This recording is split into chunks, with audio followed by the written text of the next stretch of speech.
Hey Curious Connerys, Dylan here. We just want to give you a heads up that the following program contains conversation relating to topics that may or may not include physical and sexual assault and self-harm and mistreatment of different cultures. We are in no way condoning these things. But given that Sean Connery has acted in films going back many years, they've tended to come up. To spin a phrase from Disney, many of these films include negative depictions and or mistreatment of people or cultures that were certainly wrong then and are definitely wrong now. But rather than not discuss this content, we'd like to acknowledge its harmful impact, learn from it, and create conversation for a richer future. Stay curious, folks. And now, on to our show. Connery Curious! Saga! The Last Crusade! You Only Live Twice! And the Anderson Tapes! Murder on the Orient Express! You never know what the wheel's gonna spin next! Marnie and a woman of straw! And a wounded man in Africa! We are curious of the filmography of Sir Sean Connery. Should we, instead of a train, should we be on a plane for this episode? On a way? Well, yeah, the train has lifted off into the sky. I referenced that earlier in the skit that goes all the way back to Murder on the Orient Express 2 episodes ago. Oh, yeah, that's get off this train, plane, or automobile. So Yeah, and then as it leaves the station, I noticed it was slowly lifting from the tracks. So I believe that we are in the air now. I hope that there is no golden gun to shoot through a window, because that would really suck. that'd be very inconvenient for this flight, and I'm a nervous flyer as it is. Hold on, I must write another note here.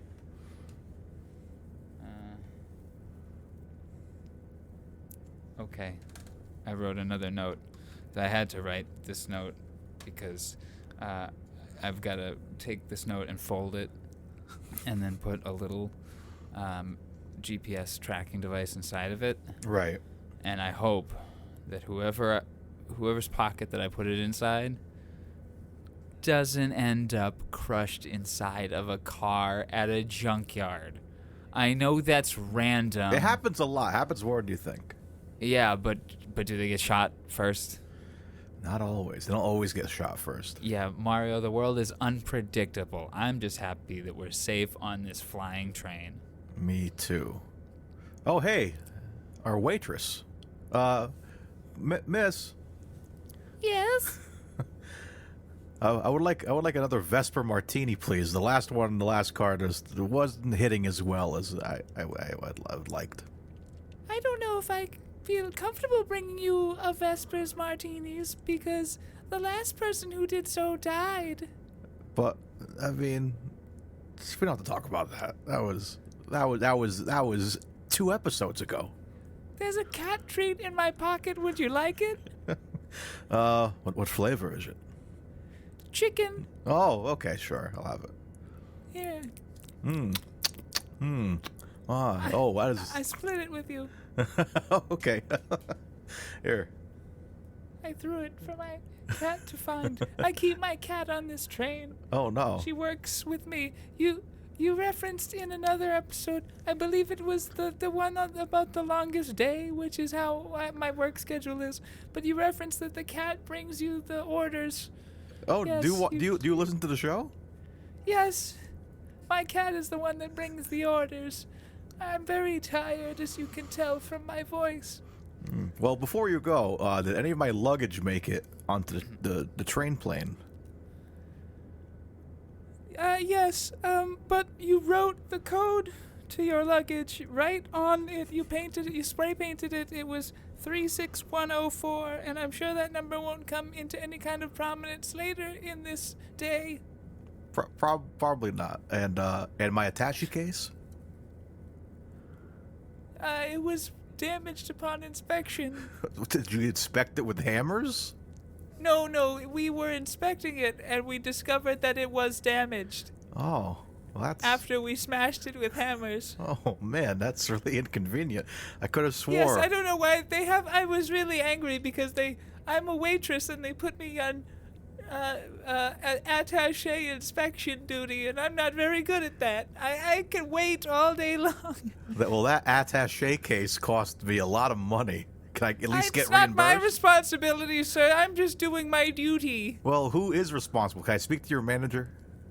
I'm wondering why this your partner here isn't speaking anything. He's had a long flight / train ride, so he's a little tired. Sir? Dylan, Sir? she's asking for you. Oh my God, he's dead. Oh no, Dylan's dead.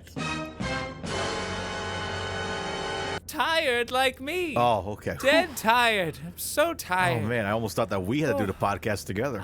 Okay, I'll sit and join you. Okay, so Would you like? I'm sure there's nobody else on this plane train that needs me for any reason at all. Hey, lady, I ordered my soda 45 minutes ago. What? I didn't hear anything. oh, Anyway, who are you? a lot. I'm very old. How old are you? 73? What's your name? 73? Nice to meet you, 73. What's your favorite Sean Connery movie? What one came out in 73? Oh, you're checking your checking your clipboard? Yeah, well, yes. It looks like none of them came out in 73. Oh no. I have no favorite movie. So do you only like movies that came out in 1973? Yes. Well, what's your favorite movie from 1973? Live and Let Die. Oh, that's a good choice. Yes. Are you more of a Roger Moore fan? No. Oh. Who's your favorite James Bond? Rowan Atkinson. Oh, from the Johnny English movies? No. From Never Say Never he's Again? in all of the James Bonds. Well, he was in Never Say Never Again. All of them. He's in all of them. Is he? plays James Bond. Oh, I must have not noticed. You missed everything because you're not paying attention. Your voice is getting a little deeper. Is it because we're going lower in altitude? Oh, ma'am, are you okay? Oh, my goodness. Can we get a medic in here? I'm awake. Mario, did you call for me? I'm a medic. Oh, well, our waitress is choking on a hairball for some reason. I think it's one of her cat's hairballs. Let's check. Oh my God, Mario, she's dead. Oh, no.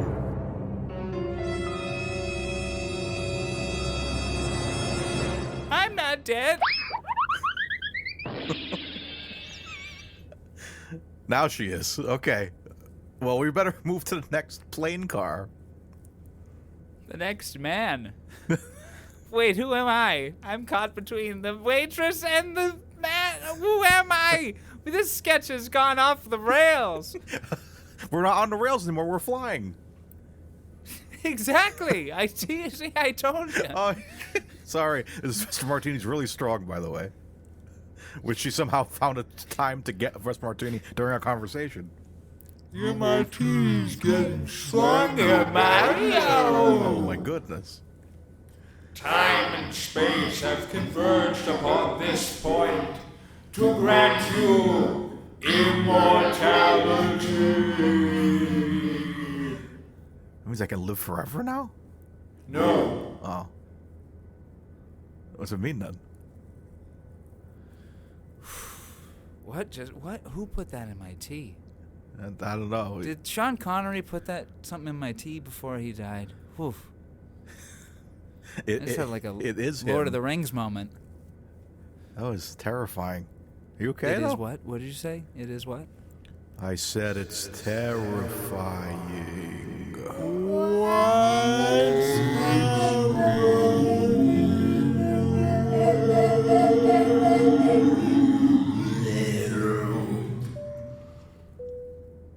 All right, we've dragged this on for long enough, I think.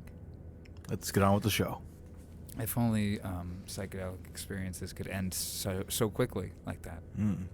At your command. That would have been. Wait a second, it's still going. Okay. Mario Lima, Dylan Titus. welcome to the Connery Curious podcast, where we review every single film in Sean Connery's filmography. And today, we are covering...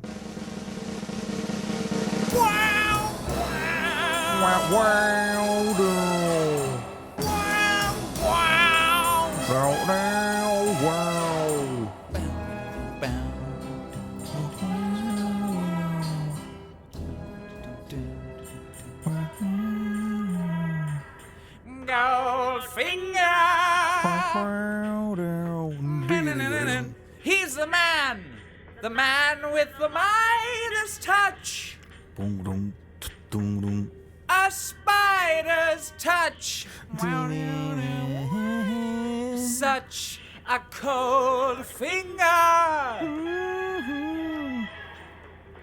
Beckons you to enter our podcast cart. Hey, will you cut out that racket? Some of us are trying to sleep over here. But who just fought? Golden Fauci will pour in your ear. Oh, pour a fart in your ear. Pour That's from your disgusting. rear. Pour from your rear. All right, I think we've plagiarized that long. But yes, enough, it's I think. Goldfinger. We're watching Goldfinger. It's Goldfinger, We're guys. It's talking. Goldfinger. We finally did it. Our first James Bond film, episode number 13. Our first James Bond film. It was the one that we said that we would do together no matter what, no matter which guests came in. We would hold Goldfinger to be the one that we watched. Well, we didn't watch it together, sadly. We watched it separately. But we've watched it But- together many times over the years. We have. We've watched it a handful of times together. At least. And if not, it's been on in the background. Yes. It's always been on around us. It's part of our lives. It is. So this is. But I must say, I haven't watched Goldfinger in a couple of years. Really? Yeah. Do you think It's it was been the a last while. time we watched it together? Probably. I think the last time I watched it was, I did watch it for the anniversary that just happened, the 60. Yeah. This was 64, so its 60th anniversary is next year. Okay, so what was the anniversary? It was the day that they. Would have been 50 because that would have been 24. It was 50. Okay. So yeah, wasn't this recently they had when they dropped all the movies on Prime? What was that for?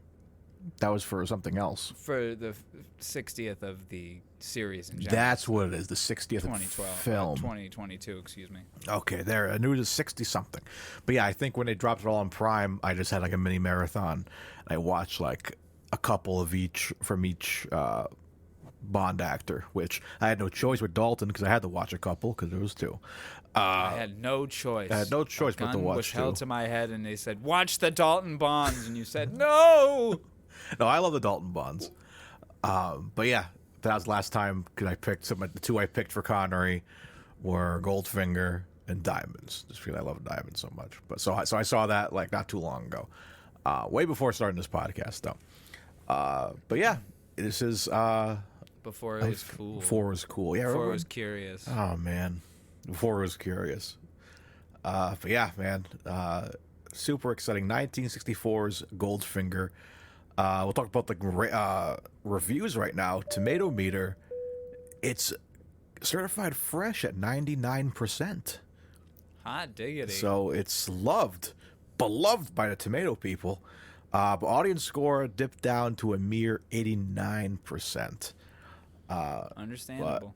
Yeah, understandable indeed. But man, I love this movie, man. I just watching it again, I was smiling the whole time watching this movie. I was like, oh, watching Goldfinger. I was just so excited. So, how did you feel watching this movie again? I felt good. It felt good. I felt like I was with an old friend. I started it last night, and I finished it this morning. Oh, not this morning. Excuse me, this evening. Excuse me. And I was watching it as Nicole was falling asleep. She caught a little bit of it with me, and even she was enthralled with it. And that's just the power of that film, is even when somebody's falling asleep, can it still enthrall you. Granted, that's not. I don't know if that's a testament to it because she still fell asleep, but in the sense of, like, you can just throw this on and anyone will be happy to watch it. It's such a good time. I could watch it at any point. Every frame of it is pleasant. Yeah. I'm sorry. I could watch it at any point. Like if it was on TV, which it used to always come on TV on like AMC during the holidays. There would be like the 25 days of Bond that they would play like movies every day and marathon them. And yeah, I would catch the middle of it. I'll watch it. Even like the end, if it's the last half hour, I'll watch it. It's just I love this movie through and through. So I'm excited to talk about reviews later on. So what do you say? Do we just get into it? Because this is going to be... I have some different format ideas because, one, this is our first Bond movie, and it is a Bond movie. So I think it could be fun to... I think we rate some of the side things, too. This is the Bond movie. It is. But I think it'd be fun to like maybe toss in some new segments. Hear me out. Maybe we... Okay. We could rate the theme song. We could rate the cold open. Okay. Let me write these down. Could rate the... That's probably it for Bond. You know, those are the big significant things that we will revisit with Bond movies. The theme song, your cold open, gun barrel. It doesn't really matter. But you know what? No, let's do it. do the Let's do gun a barrel because he's not in the first few. Let's rate the tropes. Okay. Yeah. And then Q. Oh, rate the Q M. moments. Yeah. Q. Rate the Q. Rate the M. Yep. Rate the Moneypenny. And rate the villain. And the hench. Yeah. For this one especially. And the female lead. I don't like the term Bond girl. Maybe the gadget. Okay. Or a side note for gadgets, because not every movie uses gadgets, but this is one that's like very gadget heavy. There's something in everything. So all right. So I've written that list down. Do we want to just rank it now? Yeah, I mean, I feel like we've been spoiling people because we already know that this is our favorite movie. No, it's not my favorite. Is it not really? Not my favorite Connery. No. Really? Is it From Russia with Love? Probably. Once we rewatch them all, it'll probably be From Russia with Love. If not, might be Thunderball. I think so. Goldfinger and From Russia with Love are very close. They're like just like a hair. It's just because we'll get into it. I think. Do you want to review it now? Like score it? Let's get into it little by little. Okay. There's so much to talk about. Do we in this. want to just follow the wiki synopsis like we usually do? Because I feel like that, like I said, that provides a good skeleton through which we can flesh things out. Yeah, it's going to be a lot easier too, because like we could have been on the side of the road right now recording this with no paper in front of us, and we'd still have a good conversation about the film. Oh, for sure. But however, I did keep notes. Not as many as I usually do, but I just same here. Little notes. things here. And everything in this film has been talked about so many times. This is one of the biggest films of all time. You know what I mean? Yeah. There's nothing we can say about the film itself that hasn't already been said. All we have is our own perspectives. Yes. So I think maybe if we just take it through the plot, and then we can give our perspectives on those things. Let's do it. Okay. And through that, so when I start talking about it here, you'll see. Okay. All right. Well, let's give a little summation. Goldfinger is a 1964 spy film, the third installment in the James Bond series, which is produced by Eon Productions, starring Sean Connery as the fictional MI6 agent James Bond. It is based on the 1959 novel of the same name by Ian Fleming. It's directed the first of 4 Bond films, directed by Guy Hamilton. Do my voice. James Bond investigates gold smuggling by gold magnate Auric Goldfinger, eventually uncovering Goldfinger's plans to contaminate the United States bullion dispensary at Fort Knox. Okay. Sorry about that. All right.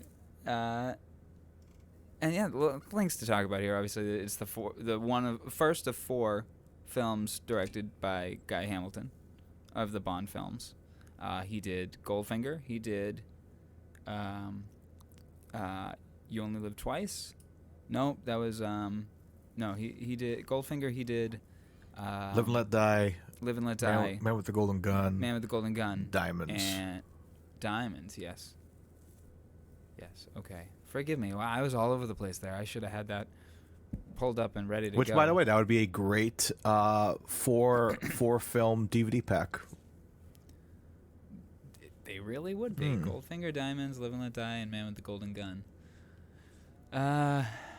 Yeah, so you're getting 2 really good ones and 2 okay ones. I mean, it covers the spectrum. But I enjoy, for me personally, I enjoy watching all of those.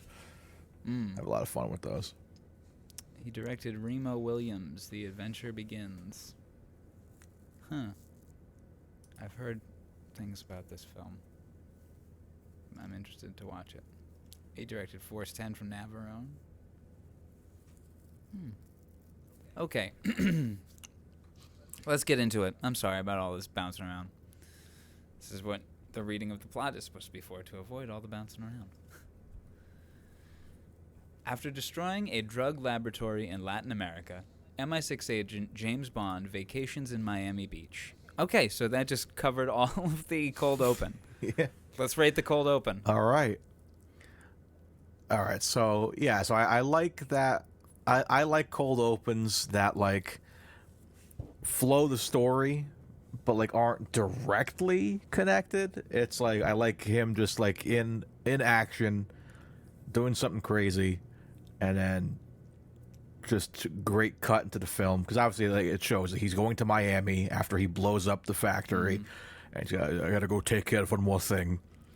It's only the loosest connection. Yeah, it's very, very loose. Like I mean, I like how they do it in the Craig ones, where it's like, yeah, it's connected to the story, which I understand for audiences nowadays. It's kind of like they want, because that's the big complaint. It's one complaint I hear about newer Bond viewers that watch these films. Like, well, that didn't make sense. Why is that happening? Is that important? Because people like to hyper focus on every detail of everything nowadays. Because they like something like Marvel, for example, they'll put a coffee cup in the background, like that coffee cup must belong to somebody significant, and they'll do research. It says Thanos was right, so it's Thanos' coffee cup. Yes, so it's like they just zoom in on that, so they're going to say like, well, who was the girl in the bathtub? Was he significant? Oh, how about the guy that tried to attack him? Was he significant? No, it was just a mission he was finishing up, and he's on to the next one, which that's what I like in Bond. That's what I want in the future for this new reboot that will come up hopefully soon. Just give me one-off Bond adventures and don't connect them. I thought, the Craig movies were fantastic. I consider them a separate thing. That's why I was okay with the idea of having the DB5 with the same license plate, because people were like, oh, that's the same car. How does he have the same car? Who cares? It's just a new James Bond. Everything from Skyfall on are James Bond tribute films. Exactly. They're Bond films, but it's in the way that like a band is down to one original member, and that original member wasn't an original member. You know what I mean? Like they joined in the second year of the band, but now it's in its 42nd year of the band, and they're the only original member. Like those are the Craig films, equivalently. Not that they're bad to watch. I don't know what I'm saying. Not that they're washed up or anything, but there kind of is an element of washed upness to Spectre and No Time to Die. Yeah, it's like they're trying their best to. Hi, Alicia. You don't have to crouch. Whoa, this is awesome. Can we pause for a second? Oh my God. Maybe I want this as content. Okay, I guess we're gonna say this. She just handed me. You knocked over my popcorn. You knocked over your popcorn. Man, it's okay. I just got a Pets Rock calendar Oh, dope. And it's dogs dressed as different. Alice Cooper as a cat, Lady Gaga as a cat, Prince as a dog, Slash as a dog, Ed Sheeran. We got it at the Dollar Tree. You got it at the Dollar Tree. Well, this is fantastic. I thank you so much for this. We're in. We missed Prince. Prince was in January. Oh well. I like it. Let's see. And then we have Lady Gaga as a cat. Lady Cat Cat. Lily Gat Cat. Yeah, I wish I had like cute little names. On the Lady side. Gat Cat. No, not Lady Gat Cat. Gat. Not a cat with a gun. Okay. My birthday month is Jimi Hendrix. Beautiful. I like and it. it's what kind of dog is that? It looks like Bo actually. It does. It's like a Scottish Terrier kind of. Yeah. Huh. What are you handing me now? More gifts. It's just this is the podcast of Alicia just bringing gifts into Mario. Thank you, darling. Man, I want a podcast where Nicole just brings gifts into me. She is a gift. Alicia's a gift, and Nicole. They are our gifts. They tolerate us enough to hang around us with our wacky Connery podcast and our music. So we should never let go of these ladies. Amen. Amen to that. Shout out to the ladies. We're about to do if we make it to next year, we'll do like a Valentine's Day. Going back to what we were talking about, the Craig movies, and just a comparison. Well, yeah, I think we can just get back into Goldfinger because let's rate that cold open. What do you say? All right, I give. What would you give it? I give it a I give it like a 9. It's simple. He's infiltrating the building, land the fuses. I'm a fan of the wacky flotation devices. We got crazy with the Moore movies with the crocodile submarine, but I like the simple seagull on the head, and he comes up. I like that little aspect of it, and just you get the one-liner, shocking, positively shocking. So I think I'm it's like 9. It's fine. It's what you get, the iconic white tuxedo, which is every time you see a tuxedo, you always think James Bond. When you see Inglourious Bastards, Brad Pitt rocks that suit. Countless people, you see that white dinner jacket, you always go back to Sean Connery. So I feel like that cold open is this whole movie is important for spy movies and Bond movies in general. So yeah, I give it a 9. I do enjoy it. I do enjoy. I will give it a 9.5. Ooh. The reason I had said that I watched the first bit of it with Nicole is because she fell asleep kind of shortly after the theme song. Aw. But her reactions to the cold open really improved my enjoyment of it because she just kept marveling at how fucking sexy Sean Connery is. He but looks the best in this movie, I feel. He looks great But in the yes. first two too, but He looks great in this movie. yeah. But the moment with the seagull, she just went, "That is so cool," and I'm like, "Yeah, Yes. it is so cool." Because I putting it on, I'm like going in, I'm like, "Oh yeah, it's got the seagull," and he wears a hat and comes up and then she goes, "That is so cool." I'm like, "Yes, it is. It's so cool." My next note for the cold open is that when he applies the dynamite, he's just squeezing biscuit dough. I had a note for that too, where the door he enters is that a door workers use to come in. Cause it's like remember the little door? It's like maybe 2 feet high, maybe 3 feet. Yes. And it pushes open. And I'm like, so what is the use for that little door? Is it for ventilation? Side door, yeah. But it's so small. Who do you just kind of crawl out of it? It's just a really weird door to have. I'd have to rewatch the sequence It's so to small. see the layout It's of so it. small. It's on the side of the building, and it opens like the fireplace in, speaking of Sean Connery, in the fireplace from the third Indy movie when it flips. Remember how it opens and it opens halfway? Oh, it's a rotating door, yeah. Yeah. So it's Okay. very. I don't know. So it's just a secret hatch. It's just a secret hatch, but like, It's a secret hatch, but it is like in a door frame. yeah. When the lights turn on, it's in a door frame. And it's clearly a secret hatch. Yeah, so it's interesting that they, I don't know, it's a very And weird just choice. This beautiful office with just 3 barrels of nitromethane. and then he squeezes delicious biscuit dough. The explosion, the heat from that explosion will hopefully cook the biscuits. 'Cause Hopefully. you don't want to eat that raw. Probably smells lovely. So yeah, 9.5 for me on the cold open. Theme song. That's where we get into after that.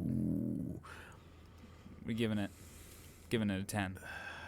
I think I gotta give it a 10, right? Like I think that's the most. That's the one I hum the most all time. I'll be taking a piss and I just always hum that theme song. I always Splash, splash, splash. Doodle-doodle. You like time your pee I out. do, and I will say though, Gold streamer. and I guess with the theme song, I guess we can also rate the graphics, the opening credits that they show. Oh, I love 'em. I love them, but a part of me, they don't spoil much. But I don't like how they show so many clips from the movie we're about to see. They do show a clip from Russia with Love of him dodging the helicopter. So they do kind of give like the previous movies to kind of like, as a little thing. But I'm like, I don't know. They're showing your villain right away in the first panel of the hand coming up, and you see Goldfinger. I think that's fine. That's cool. But I think that's fine because he's going to be a prominent villain. He's not Darth Vader. Yeah, but I feel like think there's 3 elements at play, which I agree with you that the showing parts of the film. Mission Impossible does that too, and the show did that as well. They're giving you 3 elements: the women, which with gold light on them, the images projected onto them, and the credits. You've got 3 things to focus on there. You're not really taking in what's happening. It took me. It wasn't until like a couple of years ago that I noticed that the shot of when it shows the putting of the golf putt, that the ball goes into the woman's cleavage. Oh, I always noticed that as a young kid. I was like, that's so cool. But on that, I also for years on the wide shot of the girl with Odd Job, like all like basically fitting perfectly in of him with the golf bag. I always thought the woman, the actual gold woman, was like holding a cigarette or something like this. But it was really Odd Job holding the bag, so I wasn't sure what was her and what was Odd Job. So, because when I look closely, I'm like, "Oh man, that's Odd Job in there with the golf bag," and I thought that was really funny. But yeah, it's funny how you like so it's like I kind of want to poll people, like what did they see and what did they not see. I feel like certain people see certain things in that opening theme. Yeah, it's a Yanny and Laurel situation. Gold, what is it? The gold and the blue dress or whatever. Oh yes. So yeah, the credits for me, I'm gonna give them an 8. They're really good. They're classic. Same here. There's better ones. Yeah, but same here. We give it about an 8. And the gun barrel, it's a 7. It's Bob Simmons still. I just hate the Connery. way it cuts, because after blood comes down, shakes a little bit, goes to the side, and then goes 2 sizes smaller. So it's not a clean transition, because you look at like Diamonds Are Forever, they finally learned to be able to crop that out, and like the scene is in the hold and the hole expands. But that one's like a really like lazy, not lazy. I just but take like, them as nice quirks of the time. I liked stuff like that. Like, oh, they just either that was a decision or they weren't able to do it that way. yeah. So I don't remember if they did that from Rush with Love. We'll find out. We will find out. So let's move on to the right. film. Bond Superior M, via CIA agent Poirot. His superior M via CIA agent. Via CIA agent. Sorry. Felix Leiter directs Bond to observe bullion dealer Auric Goldfinger at the hotel fair. Bond discovers Goldfinger cheating at a high-stakes gin game. A what game? Aided gin rummy, aided remotely by his employee Jill Masterson. Bond interrupts Jill and blackmails Goldfinger into losing. After a night with Jill, Bond is knocked out by Goldfinger's Korean manservant Oddjob. Bond awakens to find Jill covered in gold paint, dead from skin suffocation. No breathing. So a fun fact, I pulled this up. We talk about very often these films and locations to go visit. This is one I was trying to go see in Florida, but it's in Miami, of course. The Fontainebleau, Fontainebleau. It's a French. I try to be fancy with it. The Fontainebleau Miami Beach hotel. $339 a night. But it looks just like how it did back then. It's because you see that over that helicopter shot of the front of the hotel there. Still looks the same. And they did not film at that hotel. There is filming done at that hotel, but the overhead with shot Connery is all yes. Yeah. And there's one shot of Keck Linder. Keck.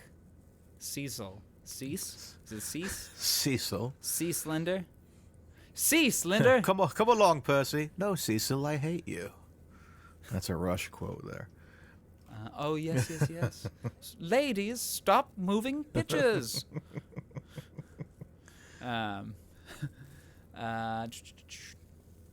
Okay. In London, the governor of the Bank of England and M task Bond. Oh, you know what? Hold on. I've got a couple of notes here. I'm sorry. Or one. Yeah, a couple of notes. So, I watched this on Blu-ray. Did you watch this on Blu-ray? Of course. Do you have the subtitles on? Yes. Did you notice what happens when Goldfinger starts? Woman singing.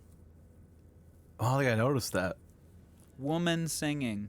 Shirley Bassey. Ah. Have some gosh damn respect. All right. And then my note in regards to Jill Masterson, when she's like pestering him while he's on the phone, he pushes her face and she's all happy about it, and it just made me go, I want Sean Connery to push my face. Did you notice? I had to rewind it. The Bond theme that they use there when they're transitioning to like in the saxophone, and you see like their feet and they're playing footsies and they're laying in the bed. The audio transitions to make it sound like it was playing on the radio. Let me see. Because there's a little bit, if you listen closely, like you probably hear it better on headphones. The music transitions, and then the report comes out. The president today was completely satisfied, but it sounds like it's coming from the radio. Station WEBS brings you the latest in world news. Washington. At the White House this afternoon, the president said he was entirely satisfied.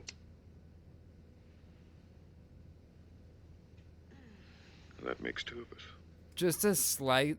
Yeah, there's just a slight. There's that filter of like it sounds like it's coming through the speaker.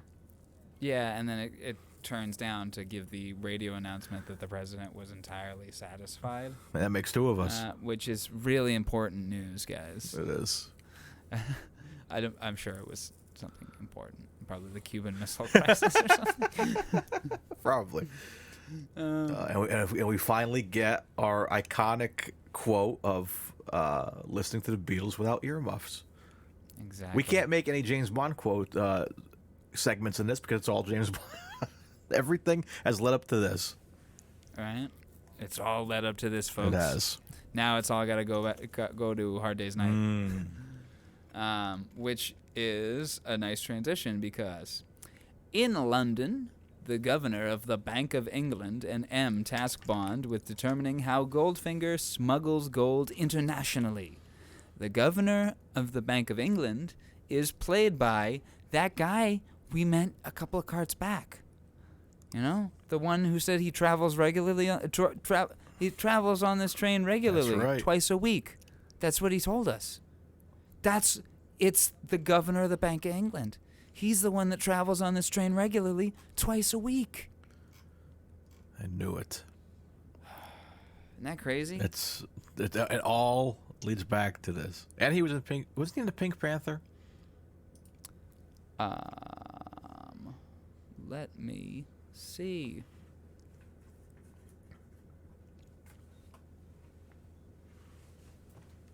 Wow. Again, riveting podcasting. Let me look up people. Colonel Smithers, Richard Vernon. Yes, he's in the Pink Panther Strikes Again. Aha! Found you out. I found you out, you bastard. So yeah, Richard Vernon, probably the most English this movie gets. Pink Panther Strikes Again. No other Pink Panthers. Doesn't Just look like. that one. Just that one. Goodbye, Mr. Chips. Yeah. The Intelligence Man. In The Secret of My Success, he plays Lord Heatherby. So that's Colonel Smithers. Oh my God! Okay. So in 1964, he's in A Hard Day's Night as Man on Train, and the next film he does is Goldfinger, as Colonel Smithers. He was on the train going to work to talk with Bond and M that day. there. It is. Off to lunch, dinner. Look at that. Black tie event. Oh, I would say this is a good opportunity. Let's rewind a bit. Let's rate our money penny because we have the M2, which we have in this conversation as well, but we only have that one money penny moment. I'm gonna be a little crude here. Uh-oh. Miss Money Perky. Those things are pointing like out a mile and a Same half. thing with the first girl that comes off the plane for Pussy Galore's Flying Circus. She just has like Madonna. They're like Malibu Stacy. Yeah. I was like, damn, good lord. But I like this Money Penny scene because it's like it shows. She's great. Their chemistry is amazing. Yeah, it's like the little kiss on the cheek, and it's just like that's the one. Like they're always great together. Like Roger Moore had great moments with her too, but I feel like Connery is always so sweet and like is that one of them like kind of slow dance. I think from Russia with Love, I think, or yeah, I think from Russia with Love they're kind of like slow dancing a little bit. Yeah, on the desk or whatever, and like they're always so heartwarming. She is his money penny. She's not Moore's money penny. She works for Live and Let Die, and that's about it because she like covers for him. Yeah, when he's got a woman in the closet there. Yeah, but with Connery, it was always from this to even Diamonds, like just. She works with Lazenby. Not as much. And she's no good in Diamonds. Not that she's any bad, but her chemistry with Connery is terrible in that movie. A ring after your wife just died. That's not anything against her ever. She is fantastic in all of them. She just feels weird being paired with Roger Moore. It's a good change with Dalton to go to Caroline Bliss. And then the change with Brosnan to Samantha Bond is good. Yeah, I do hope that they keep Naomi Harris. She's good, and I hope they keep all of them. She is young. Yeah, she's young enough compared to Craig that whoever they cast as Bond now, they'll be of similar age. So, absolutely. And if anything, it kind of makes it even more Bondian if it was an older Moneypenny. Yeah. Because Naomi Harris is still absolutely beautiful, you know. it wouldn't be as weird, especially if they get Aaron Taylor Johnson, who is married to a woman much older than he is. Yeah. Oh, Naomi Harris is 46 years old. Okay. Oh wow. Okay, that might maybe that's pushing it then. Maybe you want a younger Moneypenny, maybe not. I don't know. I don't want to bond my age. But no, they got Ray Fiennes, all of them. I feel like they have to keep that whole crew. Q. I mean, a part of me wants an old like Q. Old crew Q. Yeah, but like we didn't get enough time with them, and like we were just getting there, and then it ended. So I'm like, I mean, and if anything, we got too much time with them in the wrong direction. Yeah, but I just remember the end of Skyfall, man. Just Skyfall, yeah. Just him going into the office, the leather-bound door, and a tear came into my eye because I was like, "We're here." Like this is, I got goosebumps. I got goosebumps thinking about it right now. So like I'm just picturing like, man, give us a For Your Eyes Only, where he just goes into the office, he becomes Smart Bond, he starts nailing off all these different things like, what do you know about diamonds or whatever the hell it is, and you give him a folder, he goes down to Q Lab, gets his gadgets, and goes on the mission. Give me that movie. Just keep it simple, stupid. But and cast Ian Glenn. That's, oh man. The more I think about it, the more I want my dream of Live and Let Die being remade with Ian Glenn. That'd be an amazing film, but have it be from the book. Yeah. Like the book, just not as racist. Yeah. Not as horribly racist. Yeah, but I just think, only in my dreams.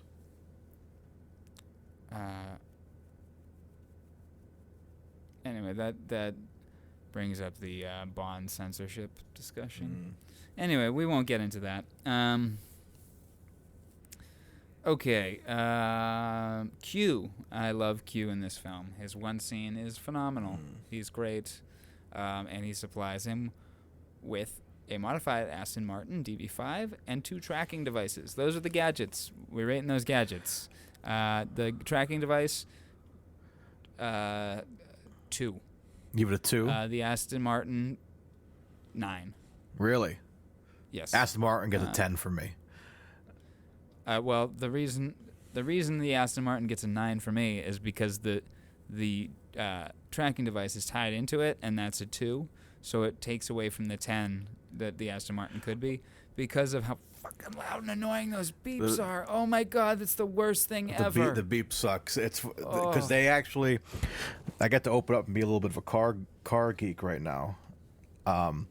But they built Aston Martin. Is a car geek? Is that car geek is like a Star Wars alien race, right? It's the car geeks of the Outer Rim.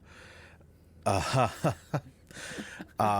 yeah, they actually they built about 25 Goldfinger Aston Martin DB5s, like new Aston Martin DB5s, with all the gadgets working. Not all working. Obviously, can't put machine guns on it, but the machine guns make noise and they light up. They squirt water. The oil slick does squirt water. Like the oil slick, and they have a smoke, but it's not street legal. So it's like a $3 million toy that you can't drive around. Yeah. But it's an actual Aston Martin. I'm so glad that there aren't any starving people in the world. Yeah, right. And we've got all our problems worked out too as a species. Yeah, not awesome. And people are driving around with James Bond cars.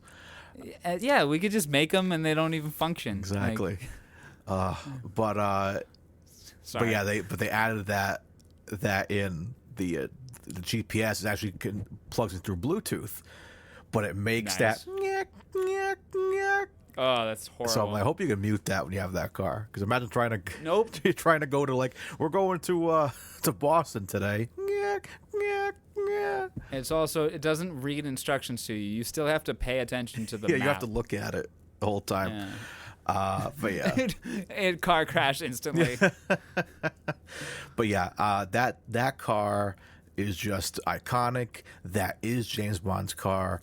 It's the most brought back car. Obviously, it's pretty much the one that's in No Time to Die, right at the beginning. Yeah, it's in No Time to Die. It's his main. It comes back.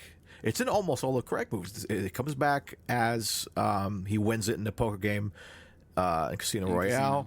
And it was a different DB5 because it was left-hand drive. Yeah. And so people are like, oh, well, obviously that's the one that Q must have fixed. So you think he put through trouble of making a right-hand drive? Who knows? Nope. Nope. But Too much work. Yeah, so I think it's another one. But like, yeah, and it comes back in Skyfall. He Probably traded it in. Yeah, you see it in pieces in Spectre, and then it comes back at the end, and then it's off to the races It's for not no in time. Quantum. Not at all. And then, of course, Pierce Brosnan, GoldenEye, and Tomorrow Never Dies. You see him with that in Tomorrow Never Dies. And it was When in GoldenEye? the Ferrari chase after the theme song. Oh, yes. Remember, they raced the Ferrari. With the porn music. Yes. Sean Connery. Sean Connery. So yeah, it shows up there. And there was actually a deleted scene that I was upset wasn't there. When they go to Scotland, you see the MI6 Scotland thing right before the bagpipe scene happens.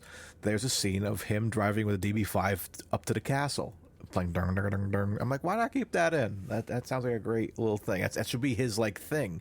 They do it in No Time to Die too when he comes back in Dalton's Aston Martin, and they have the whole like you gotta have him driving to the office. I love that. Yeah. So yeah. Yeah, that car gets a 10 for me, and I like the tracking devices for nostalgia because it's like I always see people like 3D printing them on Etsy. I want one just to like have and be like, yeah, it's As a flash drive. It's like, yeah, it'd be cool as a flash drive, right? The small one could be a flash drive, and then the big one's a hard drive. Clever. Let me see if I can get somebody to make that. Clever. If somebody's good at 3D printing, can you guys make us one of those? That'd be so cool. Each. Each. One of each, Yes, please. I would make like a pair one. each, small and big. And if it could be like a, at least 2 terabyte hard drive and at least 128 gig flash drive, come on. We're operating in 2023. Yeah, come on now. I know beggars can't be choosers, but sometimes, you gotta actually go. Exactly. You know what I'm saying? So yeah, 10 for the aspect. I'm probably gonna be pretty car nerdy in this episode because there's two cars that I got very close to in real life that we'll talk about.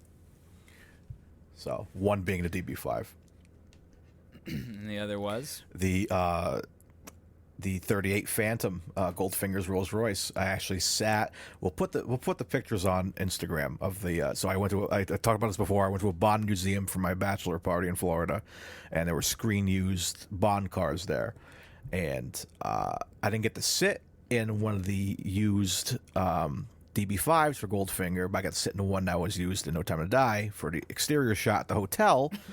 But I got to stand next to and like see one of the Goldfinger ones that was, I guess, used for promotion for the film back in the 60s. And that was really cool to see how all the gadgets on it and stuff.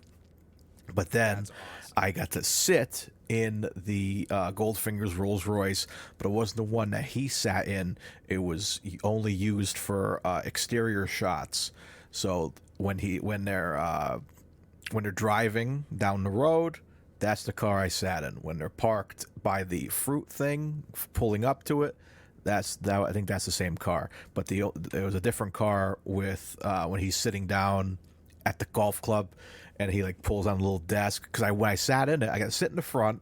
They give you a little top hat. I got to sit in the driver's seat. And so he's like, "You want to sit in the back too?" I'm like, "Yeah, I want to be Goldfinger." And the first thing as a Fall asleep. as a Scratch your nose. Yeah, right. Just scratch my nose with sleep in it. But as a Bond nerd, the first thing I looked for was that fucking little desk that pulls down. And I asked him, like, "Oh, where's the little desk?" And he's like, "Actually, this was only used for exterior shots. The one with that, I think it's in England, in like one of the other Bond museums, or Scotland." And so that one was a different Phantom, but I still got to sit in one that was like on the road, and it was in great condition, and it was super exciting. So now, like, between that and the Lotus from Spy Who Loved Me, I see those movies so differently now because I sat in those cars, and it was really a really cool experience. So that's my car nerd thing for now.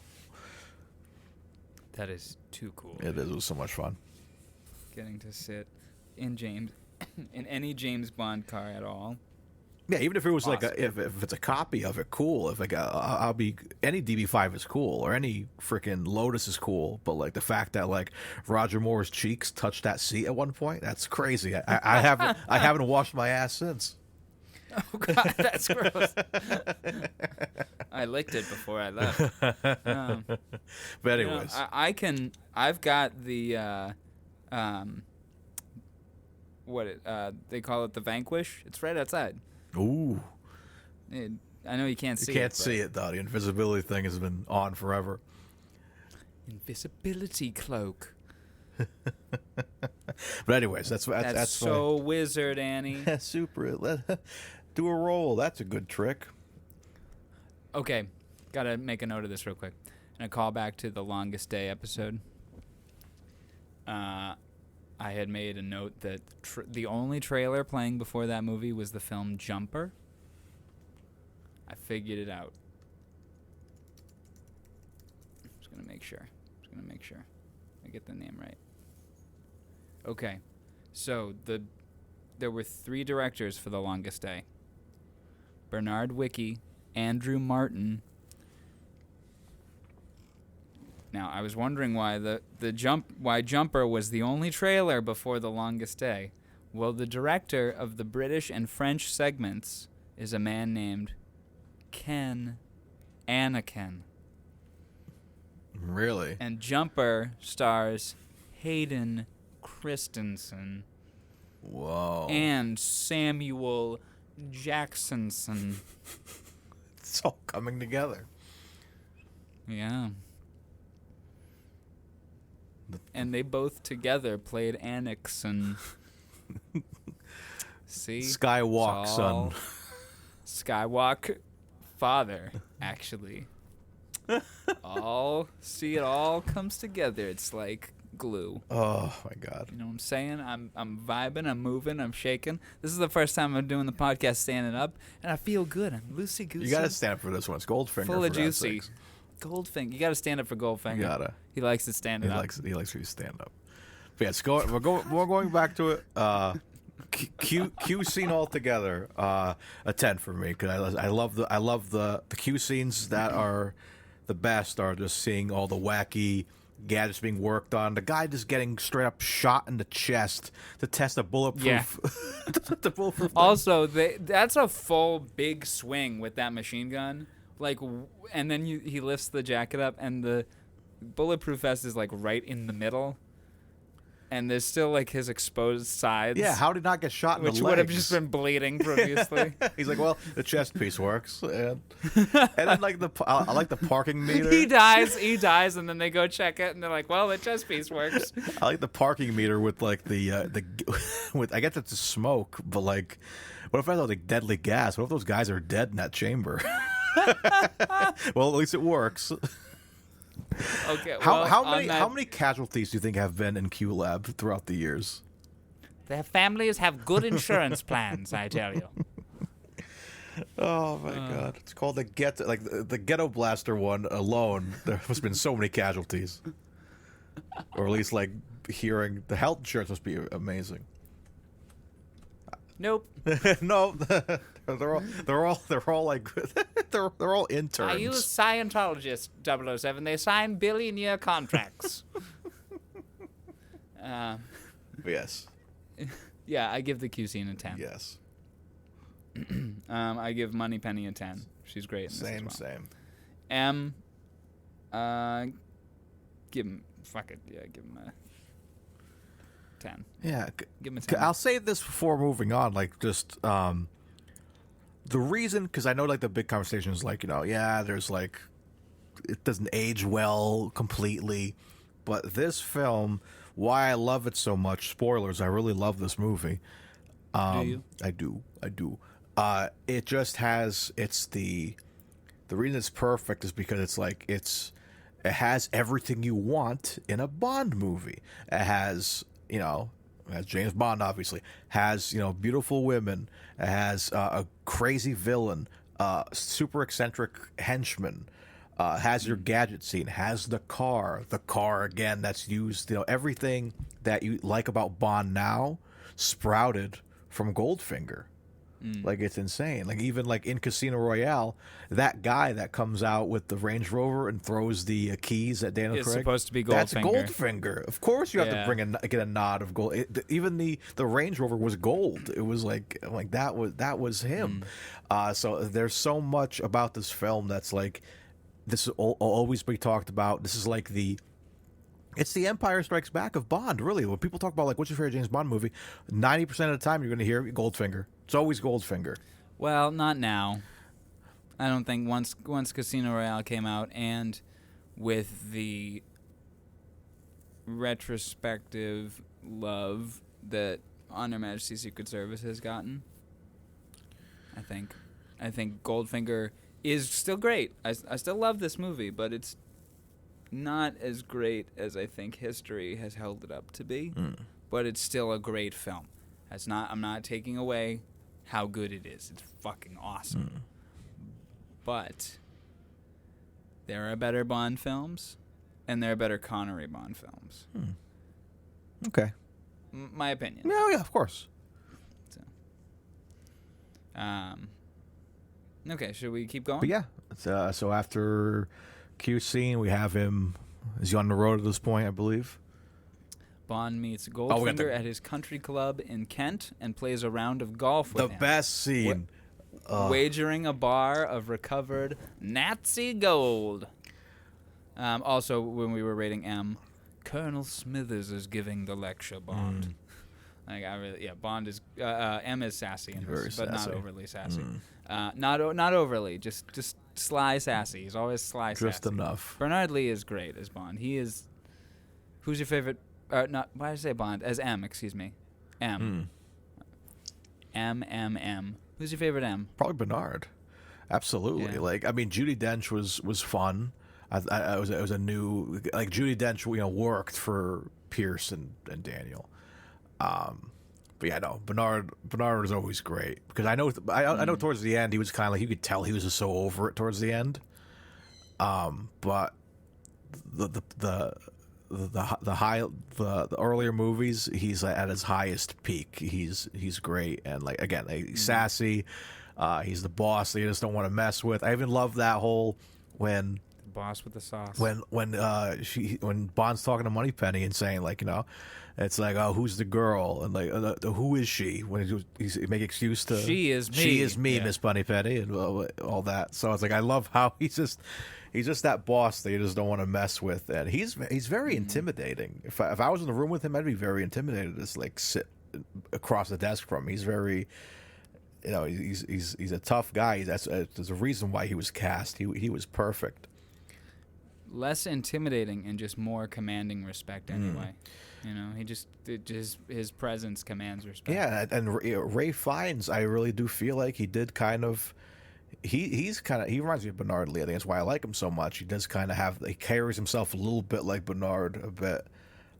There is the painting of Bernard Lee in No Time to Die, right? Oh yeah, is it No Time to Die or? Yeah, it's No Time to Die. No. Bernard Lee shows up, I think, in Inspector, because they show the other M, I believe. No, it's Bernard Lee. Is it? Because there was one that showed Yep. Robert. I will share my screen with you here. Because there is one. Yes, there is one that has Robert Brown on it too. Oh yeah, right there. Yeah. But there's one in one of the other ones that has Robert Brown on the wall as well. M paintings. So there's one of Dench. There's one of Oh, right there. Bernard Lee. And where's the one of? Is that Robert Brown? Yeah, but what film is it in? I think it's Spectre. But maybe I'm wrong. Spectre. Robert Brown. Riveting podcasting. Riveting podcasting. Boom. I don't think that's correct. Maybe Scott. Whatever. But yeah, Somebody message in and let us we'll know. look that up. So yeah, This is why we have listeners. exactly. Yeah, yes. Ray Fiennes is good. He just hasn't had a chance to be a calm M. Yeah. He's always angry every time. Everything he's done has been angry, except for Skyfall. But he's only M in the last 2 minutes of that. Then he has that really nice little story time at the end after Bond passes away. Spoilers. Spoilers. But yeah. So yeah, let's go. Let's get to my favorite sequence in the whole film, the golf sequence. The golf sequence. I don't really have anything to say Really? about it. I'll bring it on. I'll take it. Go ahead. Take it over. So I always liked it because so do we assume? Oh wait, I have one note, but I'll get to it when I get to it. Okay. Go ahead. I do like. So how do we kind of rewind back? How does Goldfinger figure out that James was there? Like, how do they track down his room and everything? Do we know that? Was where? Like when they're in Miami, and they obviously sent Oddjob to knock him out and kill Jill. So how does Orc find out? Because when I was younger, Because it's a Bond movie. because I always There's a couple of moments in this whole film that can be answered by because it's a Bond movie. because I always loved that sequence of them when they're in the golf club and they first arrive, and the guy's like, "Oh hey Goldfinger, we have another club member here. Maybe you'd like to rather play with him." And when he says, "How do you do?" he looks at him for a second. He's like, "I recognize that voice." So I'm always thinking that he's figuring out he's figuring out right. He's putting two and two together. But at the same time, Oddjob attacked him. So how they find out how to get to his room? I've got the fix for this. You take the golf scene and you take the Jill Masterson scene and you switch them. Boom. Well, actually, I'm sorry. You'd have to take the meeting in London. So you end the scene in Miami with him making out with Jill. Then we've got the London scene and the game of golf. Yeah, I think you just cut out. Then we can have a scene where he's at Jill's place. Boom. That could work. Because she's British anyway, so. Yeah. But yeah, so going back to this, I just love this scene, just because it's just wacky. The caddy is my favorite. He's just hilarious, and he's just there to help Bond just take down this piece of crap Goldfinger. Well, my note for that is, if you've got a sneaky plan, why don't you yell about it? The ball you found, sir? You found his ball? Oh, let's trick him now. Anyway. Do you think he fell for it? Just how? Yeah, sorry. It's just funny how just clever it was. I didn't know that these strict rules of golf were a thing. Like, you had to play the same ball the whole way through, and it was wacky. My father attempted to teach me golf many times, and I always had trouble taking to it. Really? I used to golf. He was a very good golf teacher too. Really? But I just had trouble taking to it. I was never good, and I know, people say when you're not good at something, don't give up, keep trying, you get better. But you have to be interested in that thing, or have a reason to get good at it. Like I can if the only way I can lift my family out of poverty and cure my cancer is to win this golf game, then yeah, I'm going to do my best. but there's no stakes for it. It's just costing me money to be here and not being good. And golf is a very long game, so I'm not being good for a very long time. It doesn't really inspire me to want to get better, so therefore I don't know the strict rules. Nothing but respect to people who can play golf very well. It's a tricky thing. It is. It's also a it's kind of an elitist nonsense sport. But yeah, I just think it's funny. I do think it's hilarious because, like I said, I did used to golf back in the day, and I used to use. I tried to find Penfold hearts, and they're just Penfold alone. They're like they were kind of hard to find, but I did find some in there. I think the James Bonding boys mentioned this too. They're terrible golf balls. They're just really not the best golf balls in the world. But the Slashingers, my dad always used Slashingers, so I thought because of Goldfinger. like I know it just was apparently a popular brand. I think I actually. Do you know anyone that needs a set of golf clubs? I've got my dad's golf clubs to get rid of. My dad might take them. But look at this. Okay. Sorry for viewers. No, sorry for listeners that I'm just... there's no viewers. Well, listeners. There's only listeners Sorry for- because they can't view. So you're apologizing to the listeners because they can't view. It's not coming into focus, but you just read to me what it is. Slashinger 1. Slazenger So I got Goldfinger Goldfinger Slashinger 1. Well, this is like a newer one. But yeah, they actually sell, if you're so inclined, they do sell a Goldfinger set of 007 set of Penfold because they all came in like card suits, so it's like it hearts, spades, all that. I'm like, I just want the Penfold hearts. It's my Penfold Hotch. So yeah, it's just kind of fun for that. But it was I just love that scene because it's like, because Bond is really like trying to like, just get through this, and when he like offers the gold up, and he's like, yeah, we'll play for it, and there's that scene when he said like, it's like, a shilling a hole, blah blah blah. And that look comes upon his face. He's like, okay, now I have to actually play good. I can't mess around now. Like, he's, like, having a tough time. And then when they come up with that idea to, like, switch his ball, they're like, all right, perfect. When Connery said, shilling a hole, Goldfinger should have said, I've never shilled before. Like, do you like Kipling? I don't know. I've never kippled. Oh man, but yeah, I just enjoy that scene. And fun fact, I think we talked about it. I think we just had a conversation about it, like on the side. Somebody bought that golf club, for like billions of dollars. So that's probably the most expensive. Do you know anyone who will buy my golf clubs? I'm sure. For hundreds of dollars. I'm sure. Put on the marketplace, dude. I'm sure somebody will find that. It's almost summertime. Shameless promo, folks. Buy these golf clubs. And they're worth more because they come from Connery Curious's very own Dylan Titus. We'll sign them. We'll sign the golf club story. Both of us will sign them. I'll throw in a Slashinger 7. Yeah. Oh, yeah. Look there at that. We go. You're getting a deal. There we go. You got to come pick it up, though. Yeah. So hopefully you're local. Well, I mean, I'll ship it, but you'll have to pay the shipping because it's heavy, It's a golf set. It is. So... Mario, did you know this movie premiered in London on my birthday? Really? Yeah. No way. Yep. And then its official UK premiere was the day after.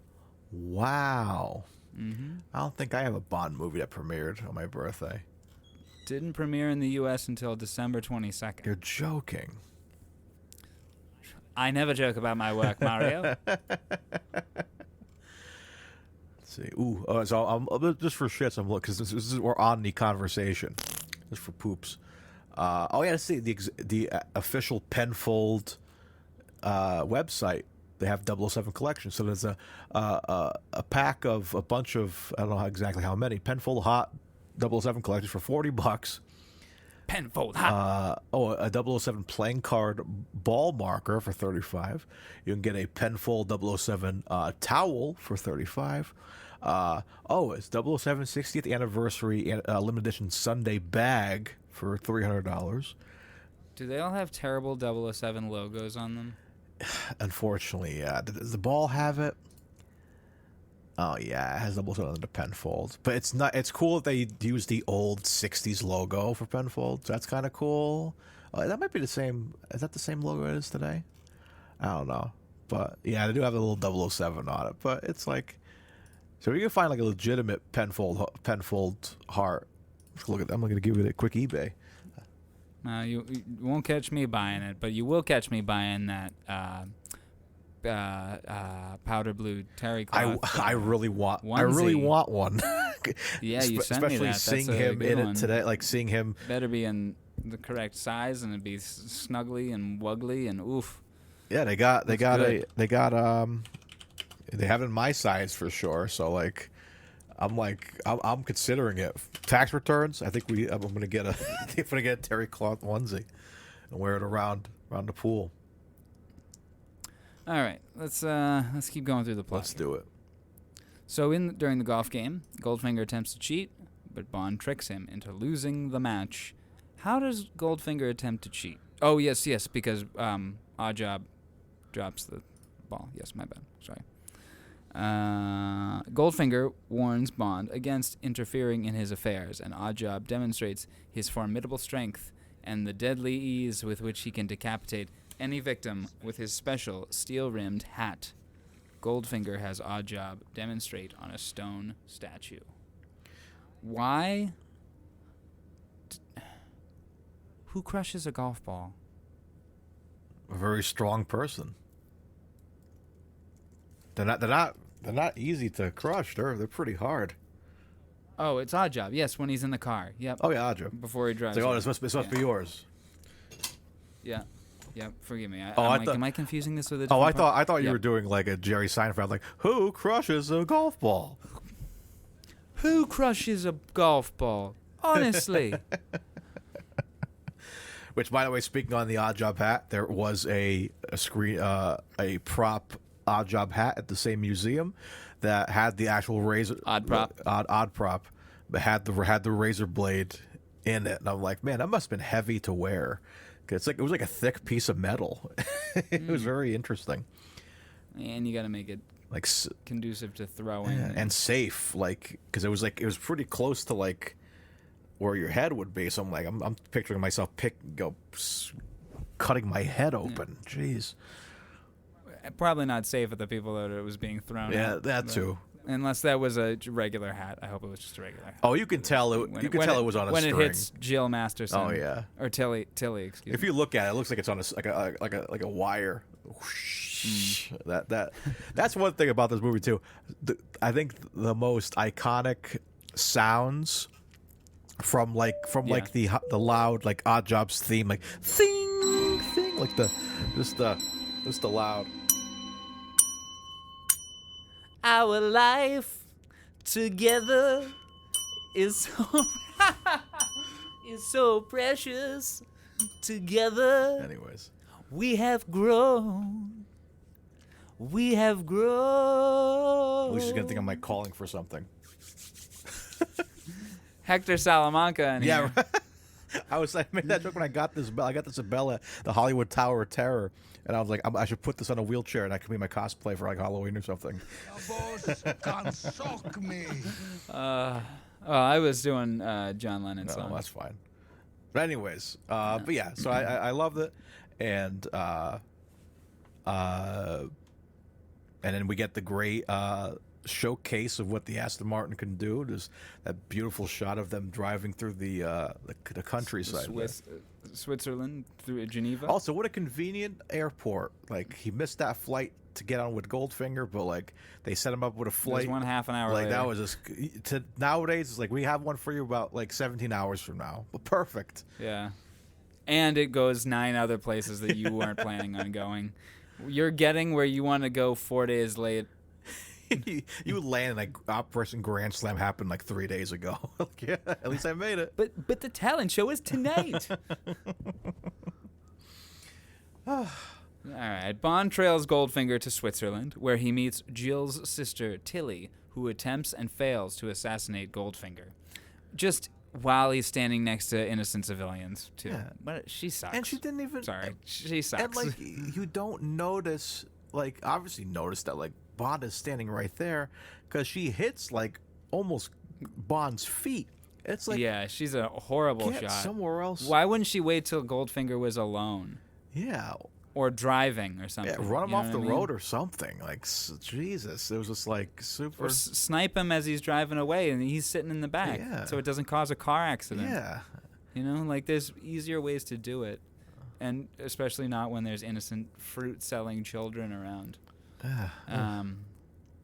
And then she also ties into the everyone yells.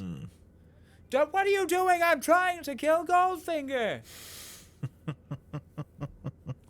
Oh yeah, and another thing about what bothered me that was like kind of a missed opportunity. So one of the greater gadgets that like are known about the DB5 is it changes its license plate, and you have that scene of when he runs Tilly off the road, and she So cruelly. yeah, just like aggressive. And she just suddenly stops. Yeah, but she like looks back at the car, and you get an establishing shot of the car. So I'm thinking she's looking at the plate.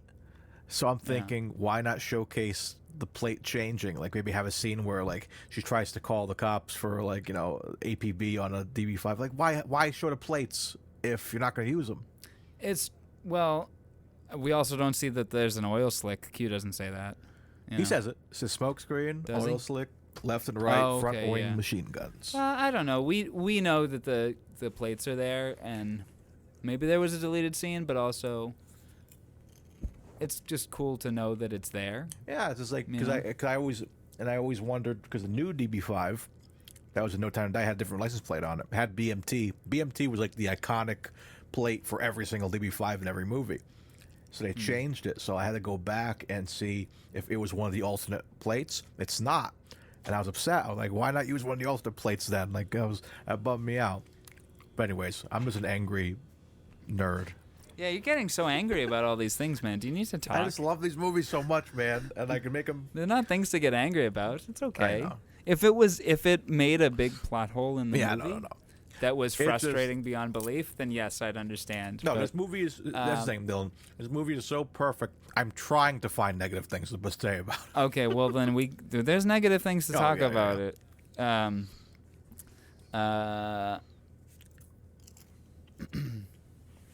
Let's keep going. Do it. Bond sneaks into Goldfinger's refinery and overhears him telling a Chinese nuclear physicist, Ling, that he incorporates gold into the bodywork of his Rolls-Royce Phantom III to smuggle it out of England. Bond also overhears Goldfinger mention Operation Grand Slam and encounters Tilly, who again tries to kill Goldfinger. An alarm is tripped, and Oddjob kills Tilly with his lethal hat. Bond is captured and strapped to a table with an overhead industrial laser, the beam slicing towards him. Bond lies to Goldfinger that MI6 knows about Operation Grand Slam. Goldfinger spares Bond's life so MI6 can think he is safe. Pilot Pussy Galore flies the captive Bond to Goldfinger's stud farm near Lexington, Kentucky in a private jet. Once there, Bond escapes his cell and witnesses Goldfinger's meeting with American mafiosi who are supplying materials for Operation Grand Slam. Goldfinger plans to breach the U.S. bullion depository at Fort Knox by releasing Delta-9 nerve gas into the atmosphere, killing the personnel. If this movie was made at any time after 1976, one of the American mafiosi in the Goldfinger's meeting would have been, I bring you $1 million and will you do this to me, Goldfinger? Those guys are my favorite. That scene always makes me laugh, just because it's. It starts with one of them riding on a fucking rocking horse. Hey, I like this. That's like the dialogue they get is fine, but like it's the stuff they say in the background. It's like they're just saying things. It's like, hey, who turned on the lights? What's that map doing there? What is this? Some kind of merry-go-round? So you got a key or something? What's with that crazy pool table? What's that trick pool table? They're just so ridiculous. I love it because it's kind of like reminiscent of, I mean, it happens years later, of the mobsters from Diamonds Are Forever. Just like I believe that they're like the same like kind of group of people. But yeah, The one who plays Mr. Solo looks like I didn't know there was a pool. Yeah. down there. It's not him. but it's like the but same I don't idea. think it is. Yeah, it's definitely not him because he Martin Benson. yeah, he only shows up in 2 movies. I looked it up to see if he ever showed up before. He hasn't. That would have been great. He's in Goldfinger, and that's it. No other Bond film. Anyway, But- as Han Solo. Han Solo. They kind of jump around too. With that whole paragraph you just read, it's go back to the factory. Finds Tilly. Blah blah. Show off. So two problems here with me. One, why bother having her run to the opening when she's protected perfectly in a DB5 with the. Because all she does is yell. She won't shut up no matter what I say. I wanted her to die. Yeah, just throw her out there into the open. And if maybe while she's running this way, I can get away. And then the henchman who clearly... This is cruel, but, it's the spy game. It is what it is. So, yes. So that happened. And then these henchmen who clearly saw what this car can do, dropping oil, dropping frickin' smoke... And meanwhile, Sean Connery is dropping bombs. Dropping bombs. And why would you have escort him back in the car and have him drive his own car? You're just asking him to drive off. Okay, I have a note on that. I didn't write it down, but I was thinking it the whole time. While they're driving away, while he and Tilly are driving away, and it's the chase scene. I wanted him, because he's still getting used to having the car, or at least in my mind he is. So I want him to accidentally hit the ejector seat and just launch her right out.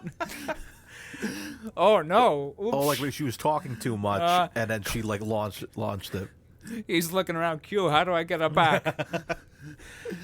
There's got to be a reverse button in there. Because the ejector seat is great, but I think just the way it was executed was weird, because they should have had it be where when because he has a car in front of him and a car behind him, and they're at the gate, and they have that old woman, which I always assume is Goldfinger's mom, was running the gate. Oh, Auric, you're bringing your friends around. I don't like these people you're hanging out with. They're not criminals. Auric, why don't you start hanging around with more criminals and mafioso international gangs? Okay, all right. I like these Korean boys that are hanging around. I like them. They're nice. Especially that one that doesn't say anything. Except when I ask him what his favorite band is, he goes, ah. Aha. But yeah. And I go, they did a great Bond theme. Do you like the Bond series? I'm the waitress from earlier. She's back. Yes, I didn't die. I was dead tired, and I took a nap where I don't breathe. It looked like your co-host mistook my death. I did the thing where Pierce Brosnan does, where he imagines all the horrible things that happened to him, which you would think would raise your heart rate as you're thinking about all the horrible things that have happened to you while you were being tortured in captivity. That would be probably terrible, but apparently it lowers your heart rate down to nothing, and that's what I do. Wow. Yeah, I think about all the horrible things that happened to me, and my heart just stops. You are a sad, strange woman. No, I'm a pretty happy and normal woman as far as I'm concerned. Thank God. Yes. Can I interest you in another Vespers Martini? Sure, I think I might need one. And how about your co-host? Would you like anything? Dylan, would you like anything? Oh, he's dead. Oh, no. Tired. Oh, all right. Well, I'll just smack him awake. Wake up, stupid! All right, good. He's awake now. I'll let him get back to podcasting with you. Anything from the trolley, dears? We'll take the lot. Excellent. Here's the lot. What's on the trolley? It's one candy bar called the lot. Here you go. Enjoy it. Goodbye. Well, I've been smacked back awake from my weird nightmare world because the dream, you can't kill the dream. You can't kill a dream. Yeah, just like Sean Connery said in The Next Man. Sorry, I forgot what I was going to say, but we'll move on. So the car chase. When he runs into the wall. Because there's a mirror at the end of the thing. Which, one, is that Goldfinger, did he put that there? Or is it just a mirror that's, they got lucky because there was a mirror in that alley? But also, Oddjob like turns and looks at it, and it's the great reveal, like, oh, it was a mirror the whole time. But the way Oddjob looks at himself and the way it cuts from him to the mirror, I expected him to wave and go, "Hi, other Oddjob," or get scared of like, "Oh, who's that?" Or he doesn't see his reflection. He's like, oh, It's a vampire. And all the henchmen also don't see the reflection, so Oddjob has to kill them. But like I like the idea that like that the mirror is a defense mechanism for car chases, because they had a lot of car chases in this factory area, but it's very Looney Tunes, isn't it? Like very like painting the fake tunnel. Paint a tunnel. Just runs right into it. Excellent, I can exit this way. See, it's even got exit right above it. Yeah, very sad. And then he drives through it, and then when Oddjob, like, as the Roadrunner, or as the Coyote, excuse me, like, looks at it, a truck comes through the other way and hits him.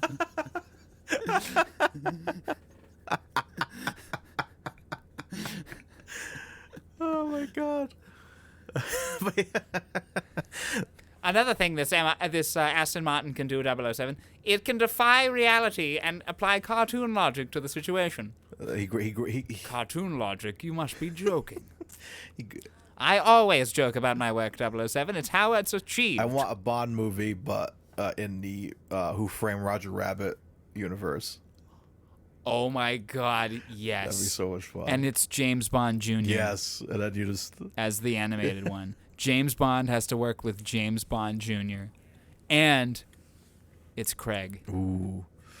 Because he is like the most vicious killer of all of them, but now he's really embracing his comedic side. You know? Like that Muppets Knives Out trailer, it works perfectly. Yeah. Like, I want that so bad now. And he's so good as Benoit Blanc, I think. He is. He's great. Like, I love him as Bond, but like, if I was to keep one, I would keep Benoit, because he's just fantastic. Yeah, I could. The only Craig Bond film I couldn't lose is Casino. Same.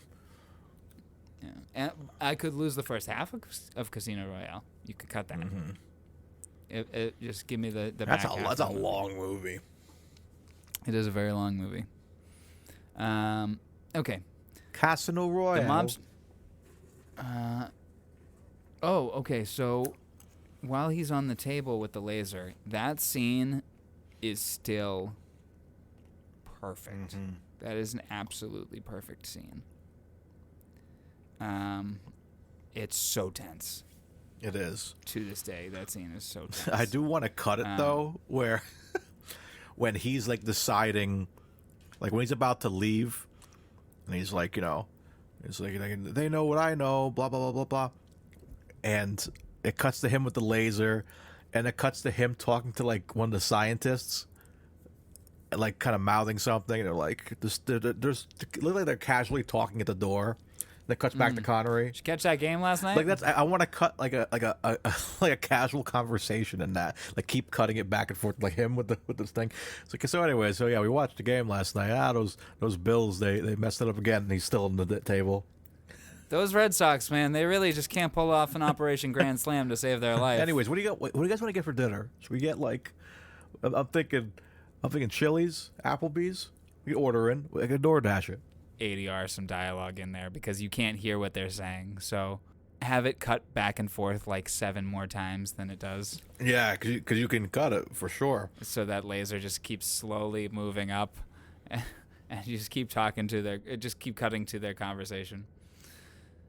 Well, I'll keep going through the Wikipedia.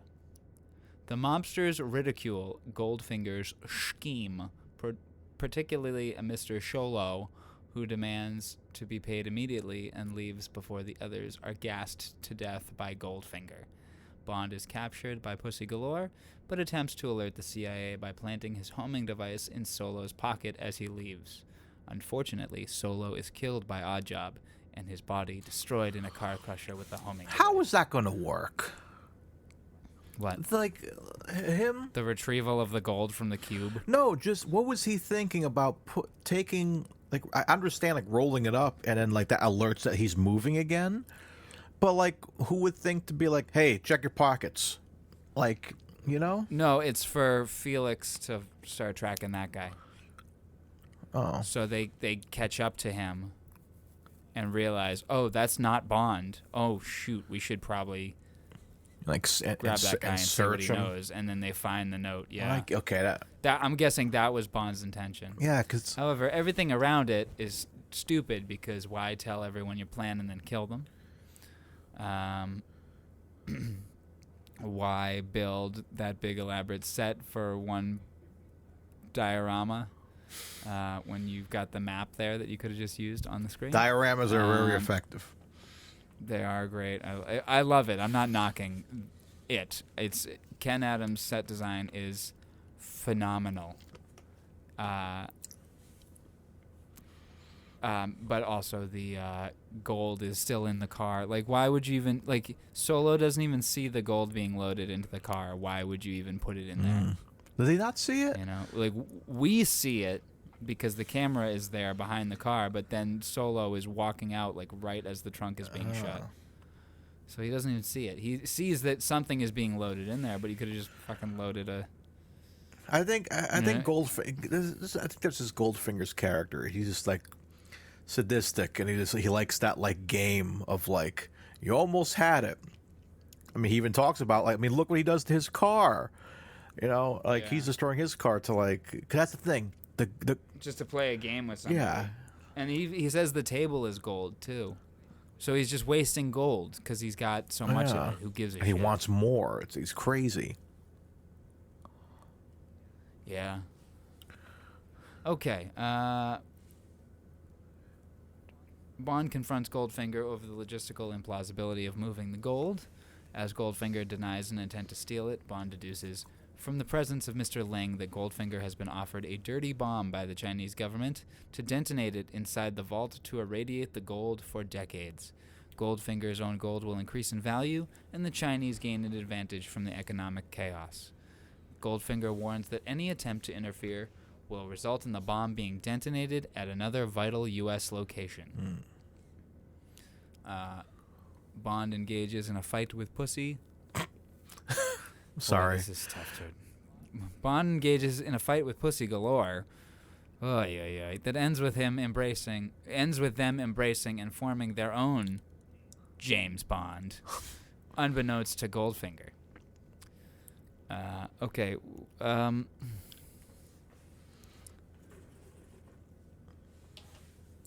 Sorry.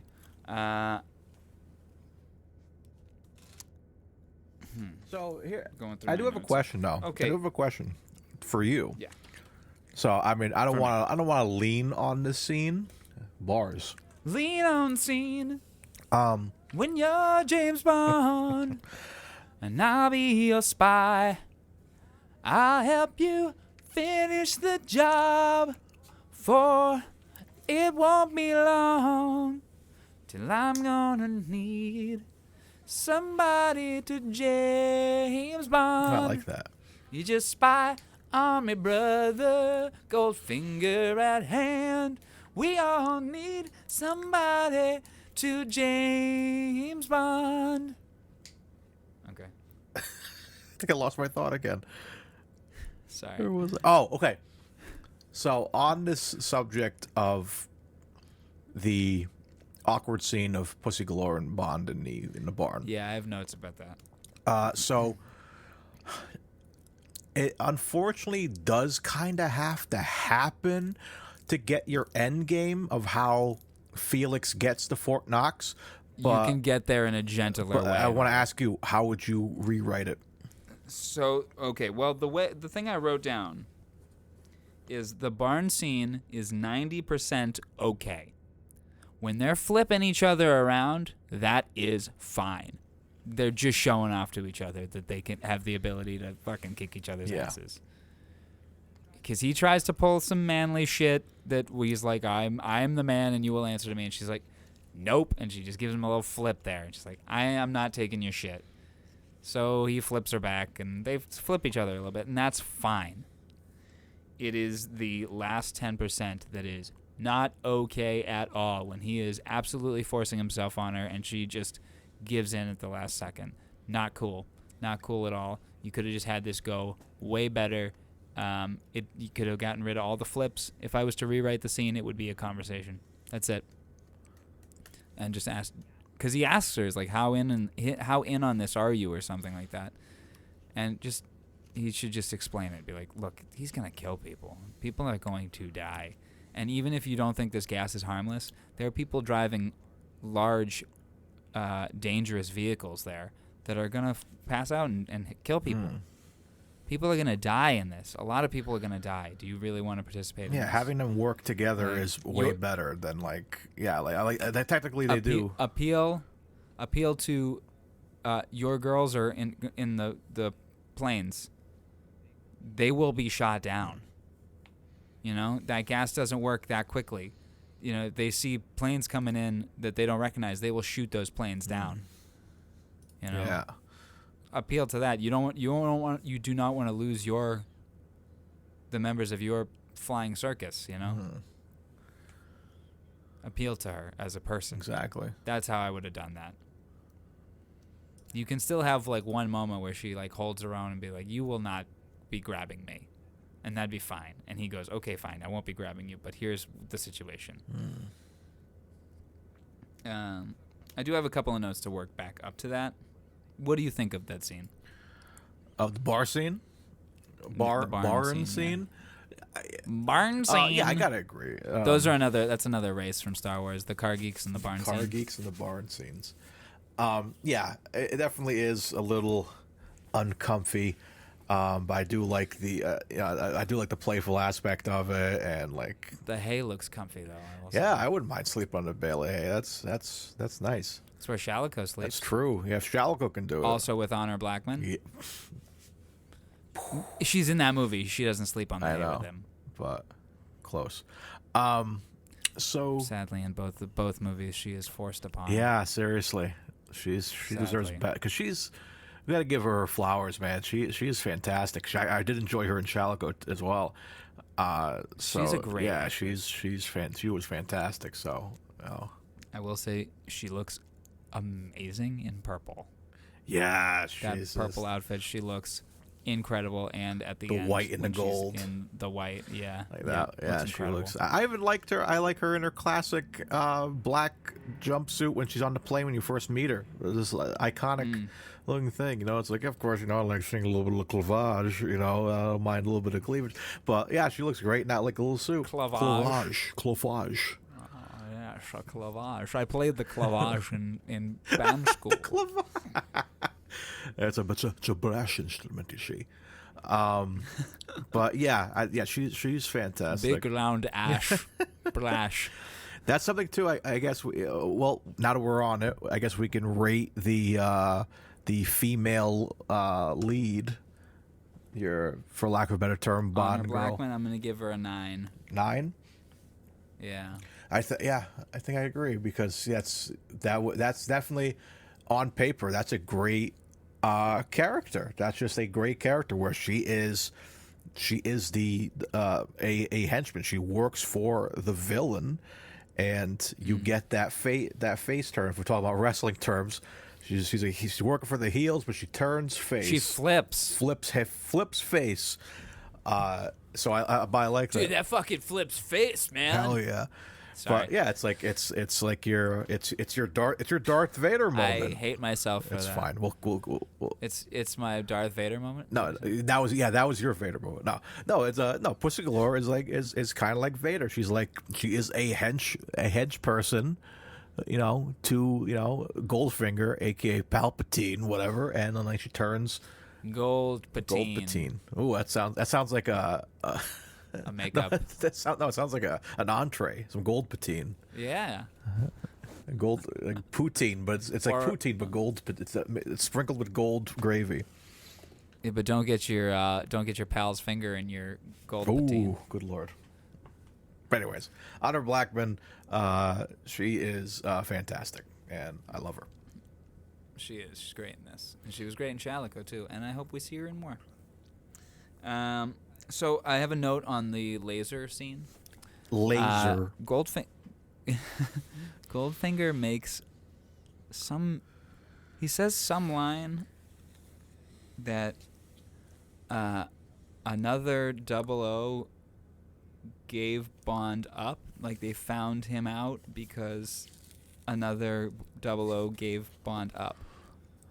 Is that what he says? Because I was trying to analyze that myself. Yeah. I'm going to pull up the scene. Because I kind of want to hear that too. Because that's the other thing too. I will also pull up the scene. I've made a marker so I punch it in here. You have been recognized. Let's say by one of your opposite numbers, who is also licensed to kill. You have been recognized, let's say by one of your opposite numbers, who is also licensed to kill. That's the line. What if he's fibbing? I think he's lying. Because that's the whole too. thing. Because I think Bond knows that. He's like, he's lying. No one else would give us up. And like, so he's doing it to him where he's like, oh yeah, MI6 knows. So I think it's both of them are like trying to like, have their poker face up. Okay, I'm glad I clarified that with you. What other notes do I have? Okay. That'd be cool, though. Imagine that. That'd be a cool reveal that we get to see, like, 008 or something. Because they talk about 008 at the beginning, because, like, he says after he's like, M's like, it's not a revenge mission. We have 008 to replace you. And if they come out and 008 is, like a, secret, mole or something for Goldfinger. Like, that'd be crazy. So, that'd be exciting. Oof. Goldfinger remake. Let's do it. Yeah, they mentioned 008 twice in this film. So I have a screen I want to show you here.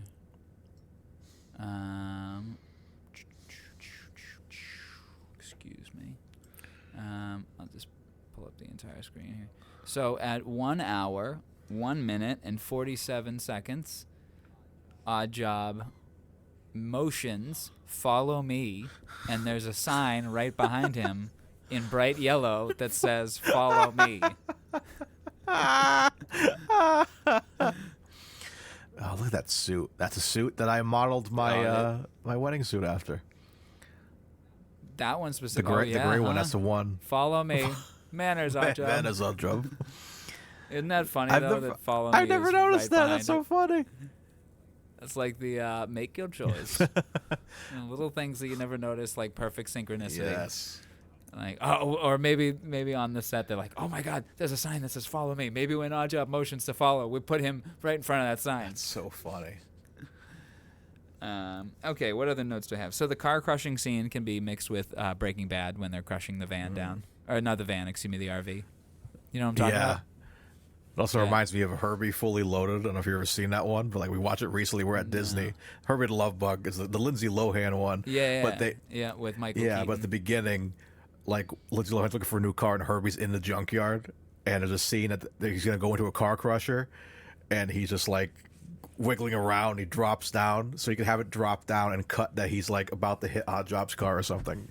and then the end. James Bond will return in Thunderball. That'd be funny. James Bond driving Herbie the Love That'd be Bug. hilarious. Is yeah, because Herbie does have gadgets. He has an oil slick. He always and a bulletproof windshield and. Just one, Just though. one, yeah, only the back one. The front ones are trash. It's the back passenger window. Oh, yeah, they're so small in the back. Yep. My next note is Goldfinger at the meeting says, you can have $1 million today or 10 million, or 10 million later. No, he says 10 millions. 10 millions tomorrow. Ah. Well, I'm not doing the voice very well, but either way, in my head it went, you can have $1 million today, or what's behind door number 3, and all the gangsters door number 3, door number 3, or you can trade it all in for what's in this box. We're sorry, it's a Chuck E. Cheese watch. What's that box doing over there? I thought there was a box down there. That should... Okay.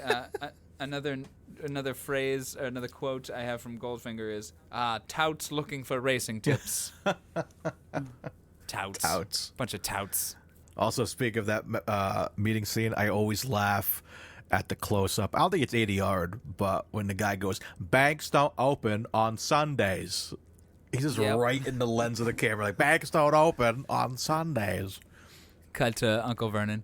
No post on Sundays. No post on Sundays. My next note, Honor Blackman in purple looks fantastic. Yes. Okay, now we're up to that. Alrighty. Now we get to the grand finale. We're approaching Fort Knox. The Grand Slam. Operation Grand Slam launches with Pussy Galore's flying circus spraying gas over Fort Knox, seemingly killing the military guards and government personnel. Goldfinger's private army breaks into Fort Knox and accesses the vault as Goldfinger arrives in a helicopter with the bomb. In the vault, Goldfinger's henchman, Quiche. You wanted the best, you got the best. The hottest henchman in the world. Quiche. Kish. I'm sorry, I said it wrong. It's Kish.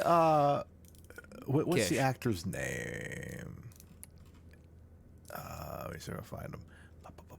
Quiche. Michael Mellinger. Michael Mellinger. Trying to find him younger. He's in Gladiator, Goldfinger, Eye of the Needle. Oh, he's in Eye of the Needle. Okay, I want to watch Eye of the Needle. In some of the shots, I think it was a shot when he's closing the door before they gas the mobsters. I don't know why. In that frame, he looked like Pete Davidson for a second. He does have a bit of a Pete Davidson kind of look going on. So I was like... His first film was Larry the Lamb, a TV film in 1947. Oh.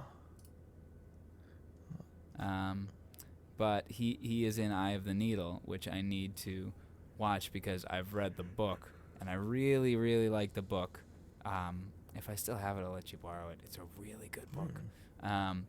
And it was adapted as a film in 1981 and directed by a man named Richard Marquand, and that got him the job for Return of the Jedi. Oh, shit. Yeah. He was in one episode of the Young Indiana Jones Chronicles. He was in the TV miniseries of Bourne Identity back in '88. Wow. He's a trainer in the extended edition of Gladiator. Shit. And he died in 2004. Anyway, also if you look in the IMDb cast list, the choices of photos are very interesting for people. Okay, let's continue with the plot.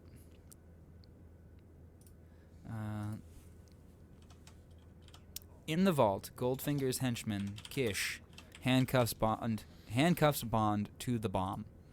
Unbeknownst to Goldfinger, Bond's intimacy with Pussy Galore convinced her to alert the U.S. authorities. The nerve gas has been replaced with a harmless substance. Goldfinger locks the vault with Bond, Oddjob, and Kish trapped inside. I will say I don't like the maternal instincts line. I appeal to a maternal instinct. Nope. My penis was good enough that it made her want to have a baby, and wanting to have a baby is the opposite of killing 60,000 people, so she decided not to. When the U.S. Army begin their attack, Goldfinger kills nuclear expert Ling in a ruse and escapes. I really like that moment. It's very clever of Goldfinger. Kish attempts to disarm the bomb, but Oddjob kills him. Bond frees himself with Kish's key, but Oddjob batters him before he can stop the bomb. I loved Kish's death. That was fucking awesome. Yeah. Just being tossed off there. And it's him. It's like, you can be the hero, but like I cannot. And he's trying to take down the bomb. But Oddjob is it's like no, I don't care. Like Oddjob gets the job done. He's just like no matter what, I will go down with the building as long as my boss gets what he wants. Yeah. The Kish says you can play hero. I'm not. So I have a couple of notes on this. Instant faints are hilarious. Everyone just fainting instantly is hilarious. More biscuit dough dynamite to blow open the gate. And then when they're using the laser at the door, I wanted Luke Skywalker to walk out. And, and Goldfinger is like, More! Shoot him more! Though he tried to blow up, and he comes out and just shows Yeah. up and turns on his lightsaber. Which, the vault fight is tense as hell, and I give it a 10, but also I want lightsabers in it. There's multiple times where Bond is using a bat-like melee weapon. Turn it into a lightsaber for me, folks. yes. Please. Also, side note, while we're talking about the bank, again, I wanted to see if they gave tours. They do not let people into the actual bank, but there is a great museum and other surrounding areas, and you can actually go to the gates and take pictures by the gate. So that's also, if we ever make our way to Kentucky, Dylan, we gotta go take a picture in front. Write that off. Take a picture in front of Fort Knox because I always thought, is this what it looks like? And yeah, that's what Fort Knox looks like. The same damn building. So I thought it's just so cool to see it in real life. It's like, man, that's where gold is. It's crazy. I want to know. That's where gold is. There's no picture. I don't know if there's. Is there pictures of Fort Knox bank interior? Because that's just a crazy setup. Because it doesn't really look like it. But I like the dozens of levels and the wall of gold behind the cage. It's such a beautiful set. It's such a beautiful set. Yeah, so it's really cool. They weren't allowed in. That's not what it looks like. I'm looking up right now, and it's it looks like the end of Indiana Jones. Let me give this to you here. Blah, blah, blah, blah. But yes, I know that they weren't allowed to actually film Yeah. in Fort Knox. But it's it's just yeah, it same looks like idea with the Last cages. Crusade, yeah. But Also looks like kind of like a bakery. yeah, right. It's clean though. But I just thought that was cool. Very clean. It's really clean. Who's that little old man But I thought it was cool that they pushing that gold? Oh, that was that'd be funny if they actually hung Goldfinger posters around be the funny. bank. But where they're like Kim Jong Un posters where you have to worship Goldfinger. Yes, only Goldfinger. All right, it's 3:30. Pray to Goldfinger. Let's see, Fort Knox Museum. But I wonder if there's Goldfinger stuff in the Fort Knox Museum. I'll have to take a look. And the code to the vault. You had brought up your luggage earlier. Do you know why your luggage was damaged? Oh no, why? Because you shouldn't have made your code 36104. Oh. That's the code to the vault in Goldfinger. That's how they knew to break into I had your a luggage. feeling. I was like, what's he getting to? Yeah. Which, if we flip it around, hold on 1 second. 1 second. But also, as I'm looking at these exhibits, they're all just kind of military uniforms and tanks and stuff. No Goldfinger exhibit. They should though. They should have a little tiny thing. Okay, that doesn't line up. I was saying if we reverse the number, because it's 36104, I wonder if we switch it, it's 40163, and I'm like, is that the release date for From Russia with Love? It's not. That would have been smart though. What were you saying though? I apologize. No, I'm looking at the museum exhibits. It's all military stuff, so there's no little Goldfinger exhibit. That'd be fun if they had a little thing there. And maybe a signed picture of Connery or something. That would have been fun. But nope. All right. So yes, I love that scene is great. Oh, I have a note here that I missed. When Felix and the other agent are pursuing Bond, the agent says, "Where do you think he is?" And Felix goes, "10'll get you 1. He's with a lady." 10'll get you 1. 10 will get you 1. It's not like a dime a dozen or 9 times out of 10, it's 10 will get you 1. Which, I mean, even if you want it to sound like it's a plentiful experience, you'd switch it and you'd be like, 1 will get you 10. 1 will get you 10. He's in there with the lady. What do you see? Let's see. 10 will get you 1. Where's this old pal of yours headed? 10 will get you 1. It's a drink or a dame. So that the odds are good, I'm guessing, but 10 will get you 1 is not a ratio. Yeah. Yeah, so maybe he just misspoke and it just didn't fix it. 10 will get you 1. Also with that scene, they go to a Kentucky Fried Chicken in Kentucky. Why would you not go Like that's like going to else? Popeyes in like New Orleans. Well, I guess that's where it would be the best if you think about it. No, it's the same. It's the same recipe. You'd want a different restaurant that you couldn't achieve. You couldn't get somewhere But else. it's like how do we tell these folks that they're in Kentucky?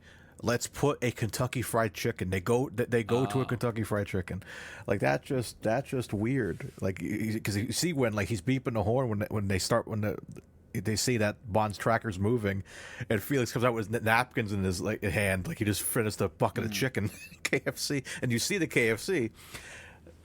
How do we know they're in Australia? Oh, Outback Steakhouse. Yeah, right, exactly. It's not Australian. It's not Australian at all. But still, it's just like I made a note of that. I'm like, why would you go to a KFC in Kentucky? Just messed up. And it's funny because I've been to New Orleans, and there is a Popeyes there, and like my brother-in-law did make a joke. Hey, let's go to Popeyes, and I almost slapped him across the face. And I says, no, there's legit New Orleans cuisine here. We're not going to. We can get Popeyes. I love Popeyes, but we can get Popeyes somewhere else. There's a scene in The Office where Carell's visiting New York, and he's like, every time I'm here, I go to my favorite pizza place, and it's a Sparrow. My favorite pizza joint in Manhattan. So I kind of like Sparrow's No, pizza. they're really good when you're home. When you're at a mall. Yeah, when you're at the mall, everything's yeah. nice But like, pizza. yeah, because same thing happened when I went to New York. Man, New York's no joke when it comes to pizza. We had like a bunch of pizza up there before, and I was like, wow, this is really good pizza. But yeah, just don't. It's like when I go on vacations. Like I don't want to go to like McDonald's or have all these great places around. Right. I could talk all day about food. But anyways, let's go back to the bank here. Okay. Now listen up. Here's a story. Okay.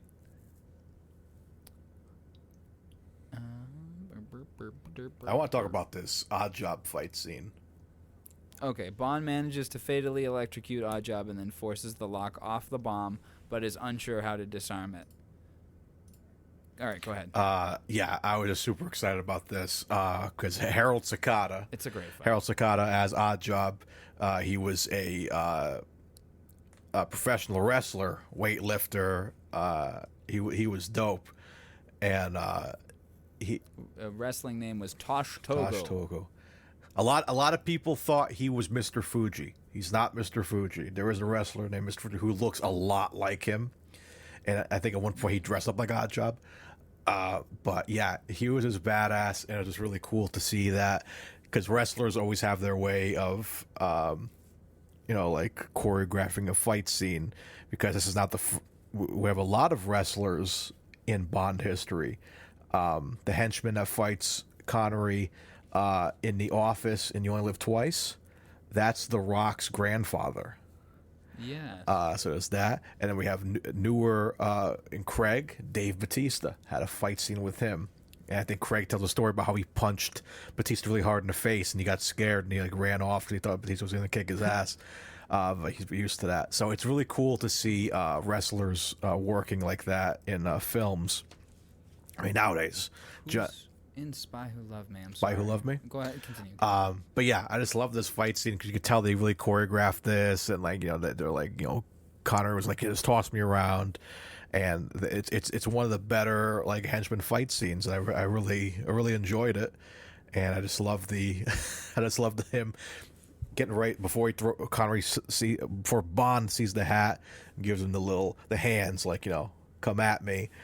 throws the hat. Like he picks up the hat, he gets nervous. Like, all right, gets in the stands, goes to the side, hits the thing, and he has a little smart grin on his face when he turns around. He has a little grin, and he goes to it. Then Bond like power slides like to the corner, grabs the electrical wire, That was which is good. very dangerous. But I forgot how he was gonna execute the thing. Like how the whole move was gonna and happen. I think I sent you the picture on Christmas of Odd Job. You did. And Merry it looks Christmas. like he's electrified by the Christmas tree. that's my favorite Christmas card. That's a good one. But yeah, I just love that the choreography of that, and it was a really cool scene because I love that. I love it's one of the things I love about Bond movies. You have to have that henchman like Odd Job, Jaws, Hot Jaws, and regular Jaws. and what's his name? I always forget his name with the claw hand in Live and Let Die. Teehee, of course, Teehee. I always call Whisper Te for some reason. Whisper's the one that talks like this. That's Whisper because he yells. Do you want me to open it? I'm stuck inside a couch now. That's my favorite. Which we're talking about that movie when the couch extends. It's like whoa, whoa. He falls off the couch. Now I'm gone. I'm out of the movie now. I'm pretty sure, right? I don't show up again. No, I think he shows up to the end. No, he doesn't show up. I don't think anymore. But anyways, I'm stuck in this couch. I'm suffocated. But yeah, in this weird leather couch. But yeah, I love the Odd Job scene and the way he goes out. Dope. What was the line, Bond? What happened to the butler? What did he say? You okay, James? Where's your butler friend? Oh, he blew a fuse. 3 more ticks and Mr. Goldfinger would have hit the jackpot. He blew a fuse. He blew a fuse. Yeah. There it is. Because he said in the beginning he's like shocking, positively shocking. So two electrifying one-liners in this movie. Shocking.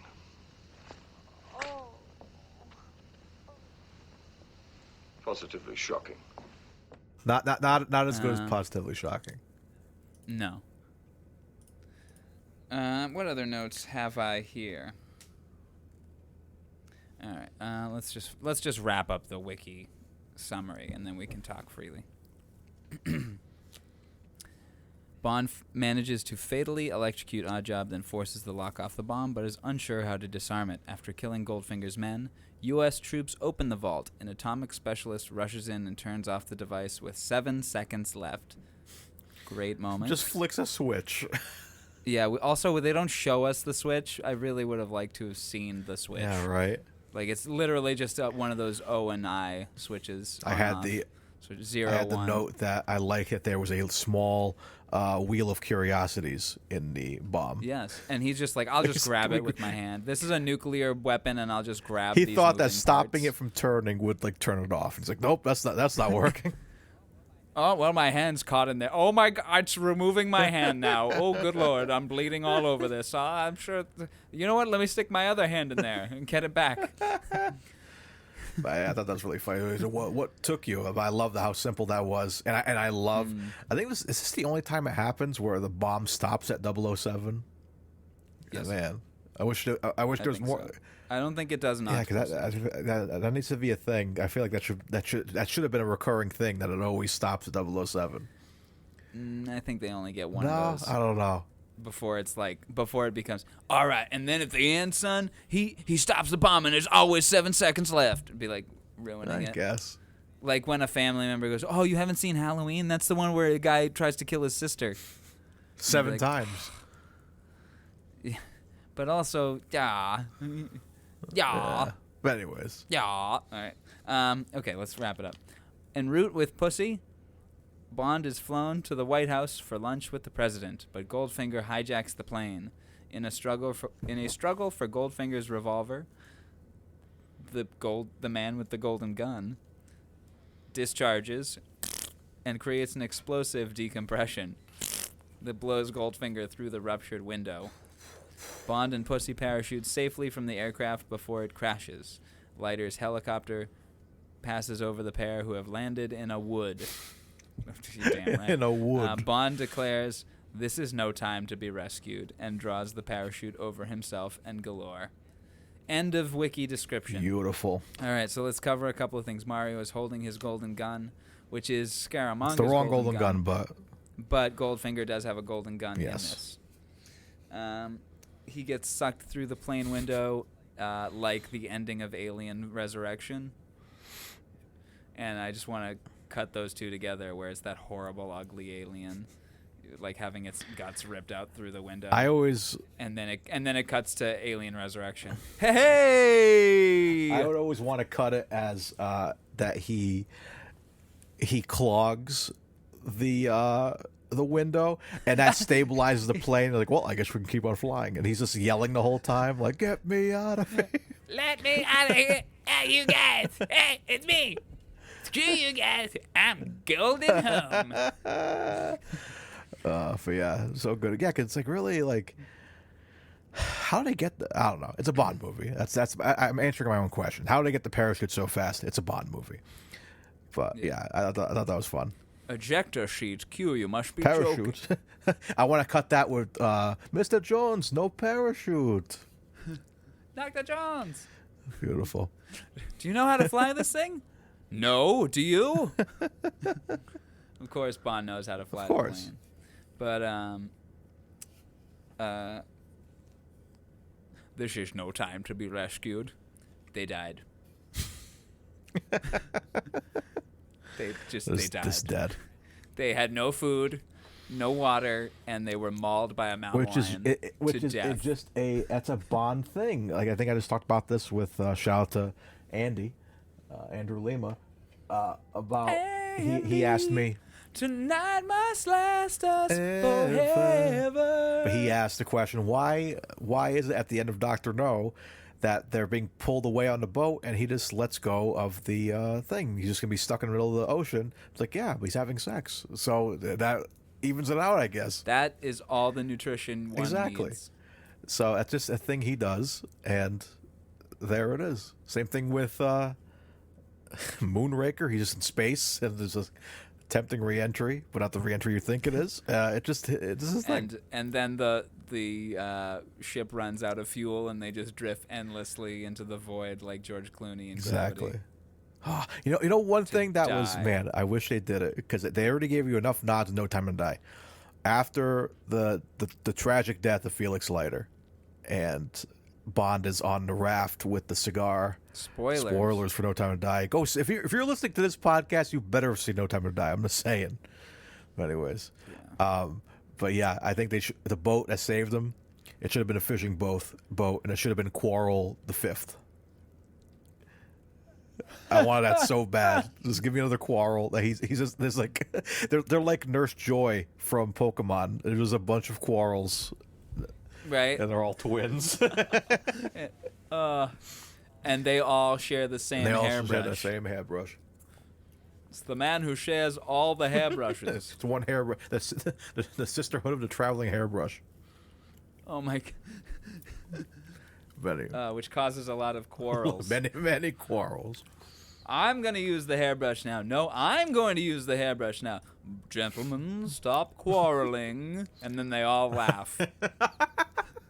And then it freeze frames and cuts the credits. Yeah, they jump up in the air and it freeze frames. But the music that plays is, "Bow, it's been a hard day's night." And I travel regularly on this train twice a week. My final note is that the last shot... So the credits are the same as the opening credits, where it's footage projected onto Golden Girls. The last shot of the credits is the first fight in the movie. That's right, yeah. Which I thought was interesting. Like, the film is rewinding itself. So you don't have to when you bring it back. Well, it's for the people who went to the bathroom in theaters. They're like, "Oh, what did I miss? Let's watch the credits. We'll show you." I missed the first. I had to go to the bathroom during the first 5 minutes. I know I missed something. I saw most of that opening scene, and like I got to it, and he was making out with a lady who got out of a bathtub. But then I had to run to the bathroom. I don't know what happened between then and now. Looks like I'm just going to have to come back. Wait a second. There it is, right at the last second. Now I don't have to pay another 10 cents to come see this movie. However. But I will yes. anyway. Oh, I would. because it made $125 million in 1964. They had a screen. It might have been from Rush with Love. They had a screening at the Newport Theater, and I missed it because I had like work. But if they ever do like a special like anniversary, like Bond film, we gotta go see it. We gotta go see one of these films in theaters. Oh, dude, I want that so bad. I think it was from Russia with Love. I think it was like for an anniversary from Russia with Love. So whenever the anniversary for, let's say, what year? What month and year? Goldfinger come out? 64. Yeah, It's not 64. for how many years? So, it's been. it would the price for a ticket would be about $1.04. So. Now it's like that's an arm and a leg. But anyways.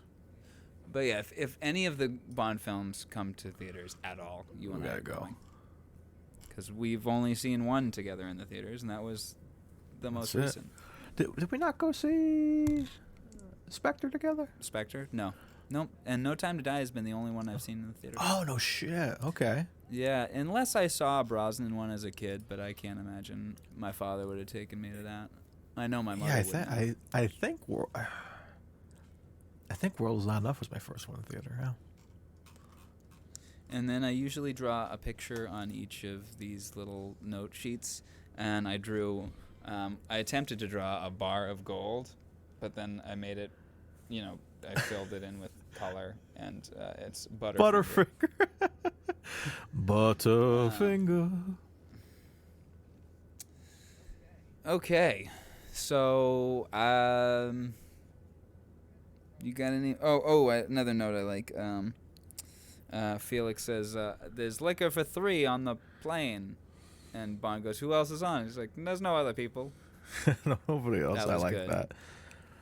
I think that's it for notes for me. My last note was just the odd job fight and then the bomb stuff.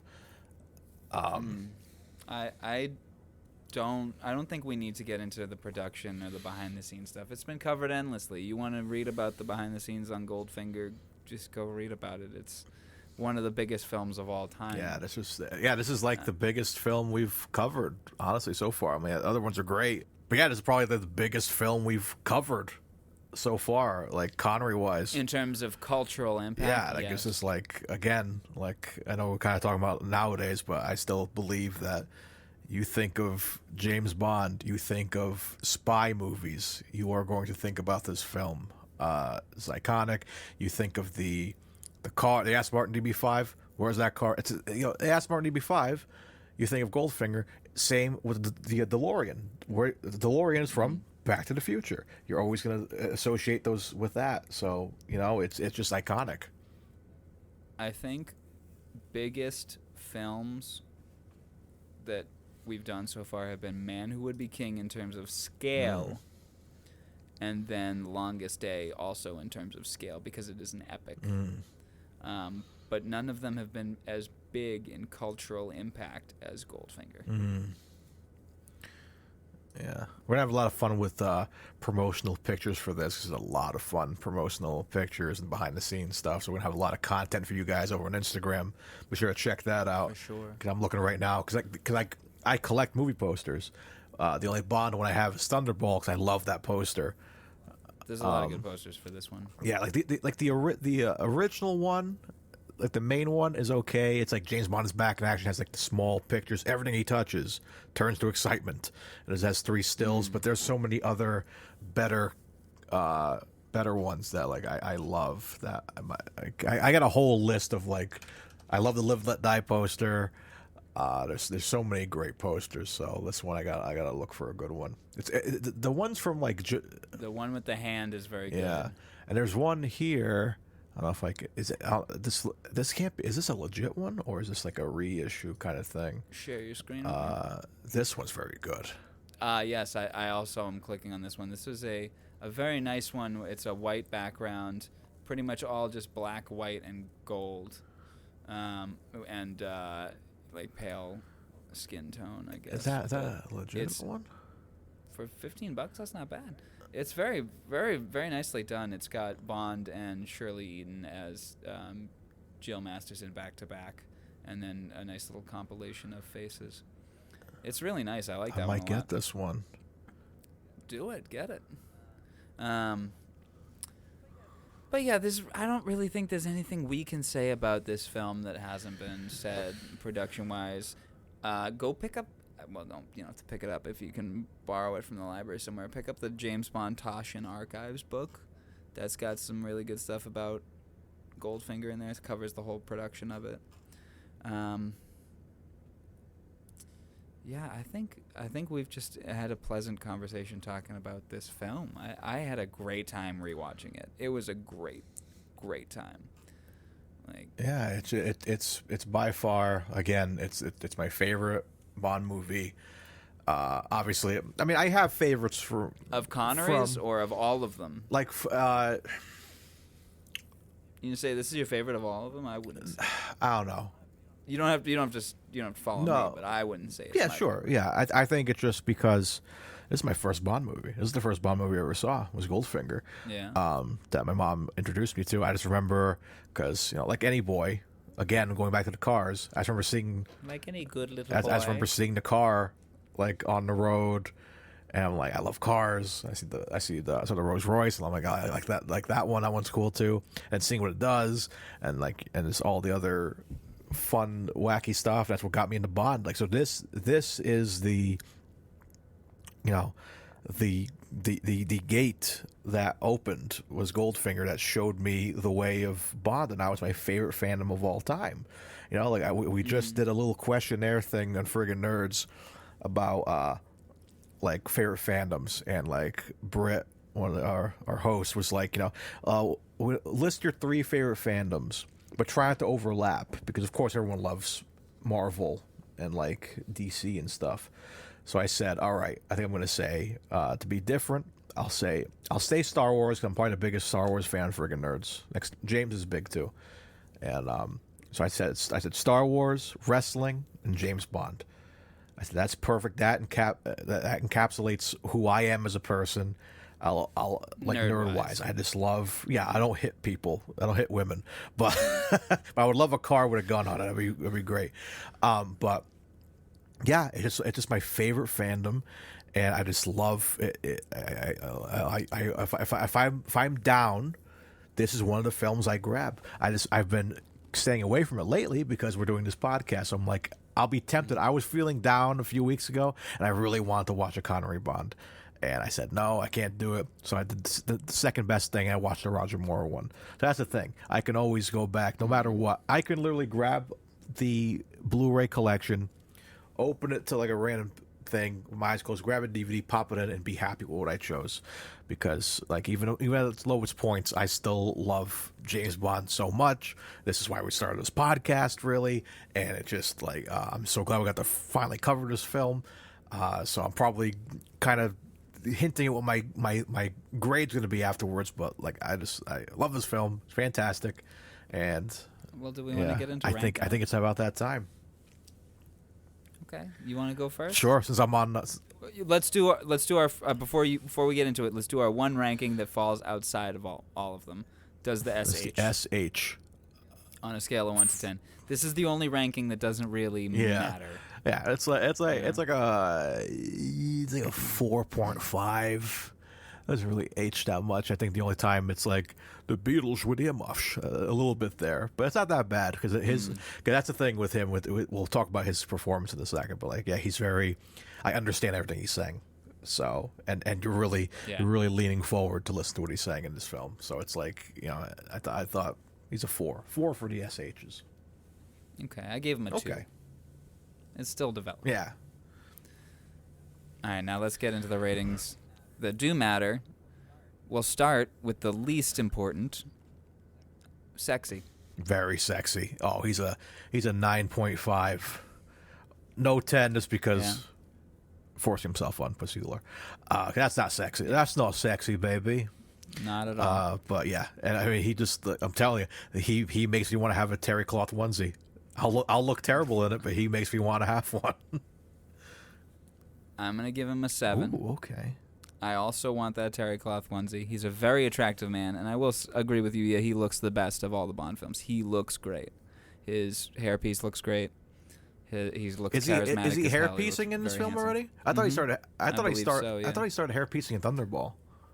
I think it started in From Russia with Ooh, Love. no, really? Yeah, I think so.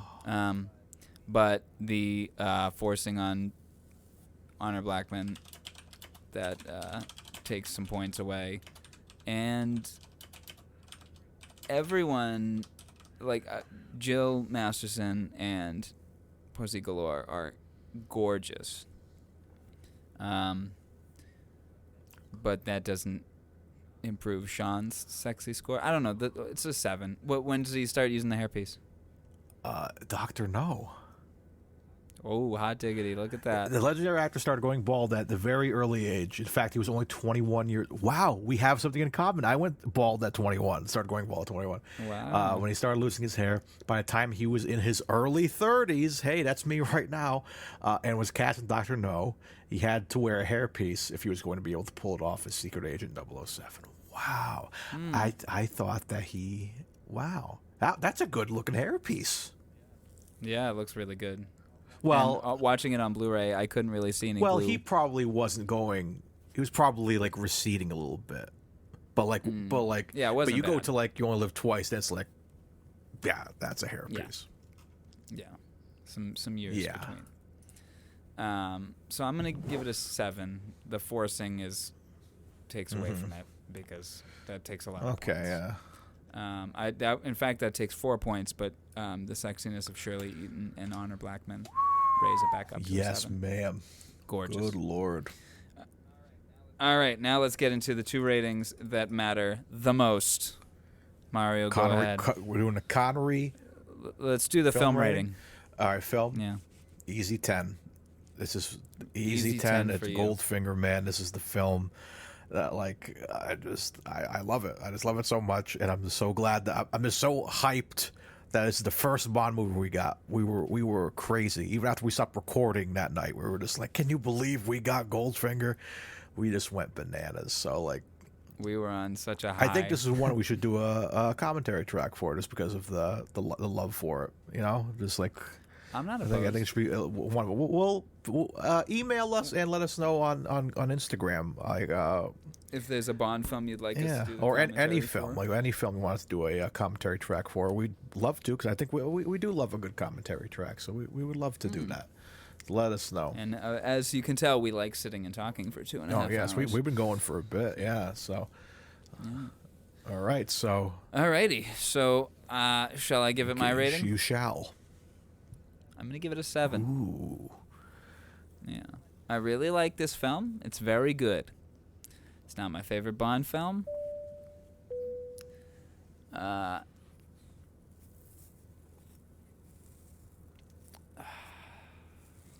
You know what? Ooh. Fuck it. 8. 8. I'm giving it an 8. I'm sorry. Okay. Yeah, it's a really good film. It's really fun. Its twists and turns are enjoyable. It is the most easygoing, maybe, of Connery's films. I think Diamonds Are Forever is a little harder to get through for me. Really? And You Only Live Twice, a little harder to get through. So yeah, you know what? 8. I'm giving this film an 8. Lovely. Forgive me for going back on what I had said, but even just considering, I'm like, wow, giving it a 7's a bit harsh. I'm gonna give it an 8. Alright. The forcing of, the forcing upon Honor Blackman is just not forgivable. But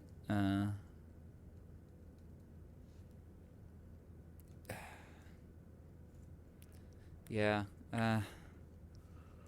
So it definitely keeps the film from being any higher for me.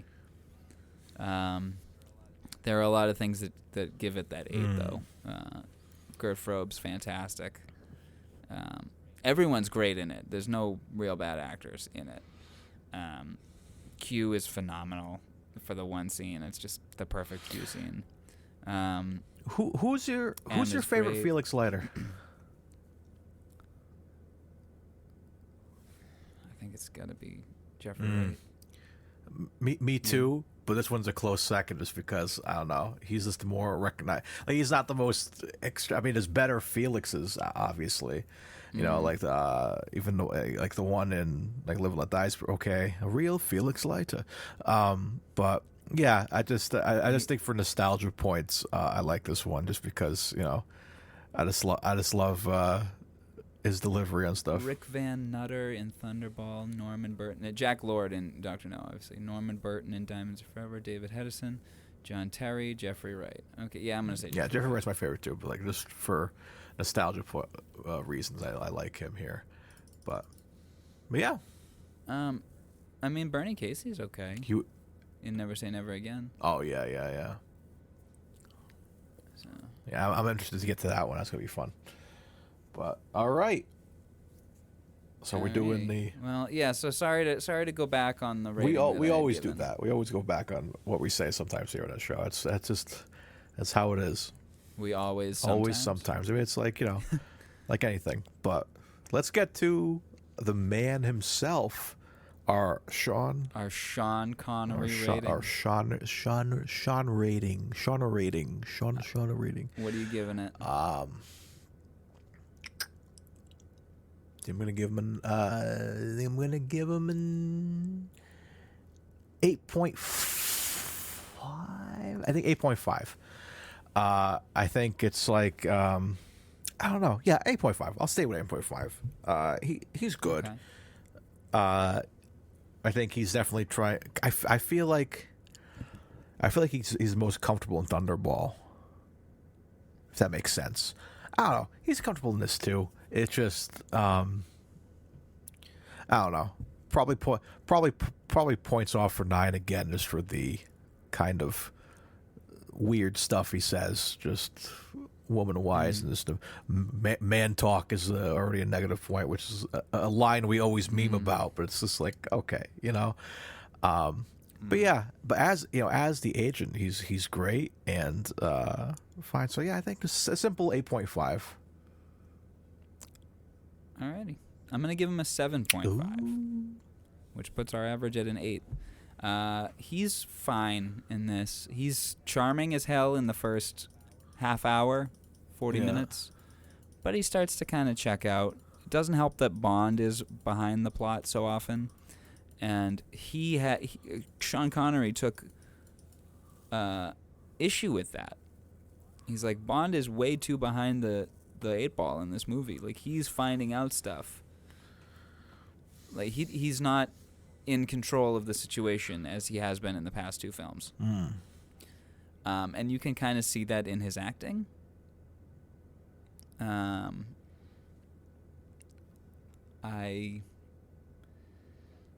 the forcing of himself on Honor Blackman. He seems very comfortable as Bond, but also to the point where comfortable, like he's not challenging himself. I think he's at his best Bond-wise in From Russia with Love, and we're never going to get better than that from him as Bond. Yeah, I can't wait to rewatch. I haven't seen that one in a bit, so I want to see him there. I have a feeling he's going to be a 10 there for me, but like we'll have to see when we get there. Hello. Hello there. Okay. I'm podcasting. Okay, so yeah, 7.5 from me. 8.5 for me, so average of 8. Yeah. He could have been better. Yeah, the way he's written is just a little fine. Like even the actions that the character does are questionable. Like not only the barn scene, but the dropping of the note in the pocket. You know what I mean? Like, and I don't know. He's not as useful in this film, and I think Connery recognizes that in the script, and thus kind of plays it with a little less enthusiasm. It really doesn't make sense for Goldfinger to keep him alive. You know what I mean? It's just like, well, because Connery says that MI6 knows about Grand Slam, so. Excuse me. Goldfinger says, dress in something nice and make it look like Bond's having a good time. Because if it looks like Bond is happy, then MI6 and the CIA will keep their distance. If it looks like Bond's in trouble or killed, they'll come in. True. And mess up his plan. So he's keeping them at a necessary distance. All right, that makes sense, I guess. All right. But yeah. All right. So what do you think? Is that Goldfinger? Or is that... That's Goldfinger. I just noticed in my Connery Curious doc here, it just... Some typo came in where in the Anderson tapes, he plays the role of the Anderson tapes. He is the tapes. I'm just going to correct that real quick. What's going on here with my mouse? Where'd my mouse go? Oh, connection lost on my mouse. Okay, hold on. Hold on here. Scott, we gotta make this right. Hold on. Riveting podcasting. Okay, we're back. Alrighty. So yeah, that's it. I think that was Goldfinger. I think so. And wrapping up awkwardly with fixing a spreadsheet. Hey, at least it's fixed now. But speaking of spreadsheets and other gimmicks, I think it's time to spin our Wheel of Crazy Curiosities, man, with all these films that are slowly... I'm looking at it right now because I think it is my turn this week. It is, and Goldfinger's still on there. God. I deleted it on my side, so it should be saved now, but we'll delete it on your side just for safety. It's a good thing. So, yeah, it's my favorite time. It was so exciting last time to be together because we were at 11 o'clock at night, just screaming, stomping our feet like children. We were so excited. The Rock is still in here too. Let me get. Jumping around like children were crazy. It was a fun time. But yes. Oh, I'm just testing it. Okay, well. All right, good. Oh no. Damn it. Okay, do you want to just stop? Do you want to just go with that? No. Because I like that movie. By accident. Well, then that's the spin. Because I like that movie. Well, it's less exciting. Do you want me to Okay, all right, fine. We will spin it again. But for spoilers here, for Inside Baseball, Mario accidentally clicked the wheel and it landed on The Hill. The Hill is a fucking awesome movie. I really like that movie. I'd love to watch it next, but if you want to do an official spin... You could. Unless you want me to Wheel of Curiosities, and I say it's The Hill. Folks, what do you want at home? Don't tell them. All right, let's just do an official spin. We'll come back to The Hill. All right. Shuffle that 80 times. Are you keeping this in? Yeah, I'm keeping this in. All right. Tell me when to stop. Stop. All right. Are you ready? Time for the official spin. The official spin. Spinning the wheel. Though I am very much looking forward to when we do watch The Hill, because it is a really good film. All right, we ready? Let's spin the wheel of Curiosities.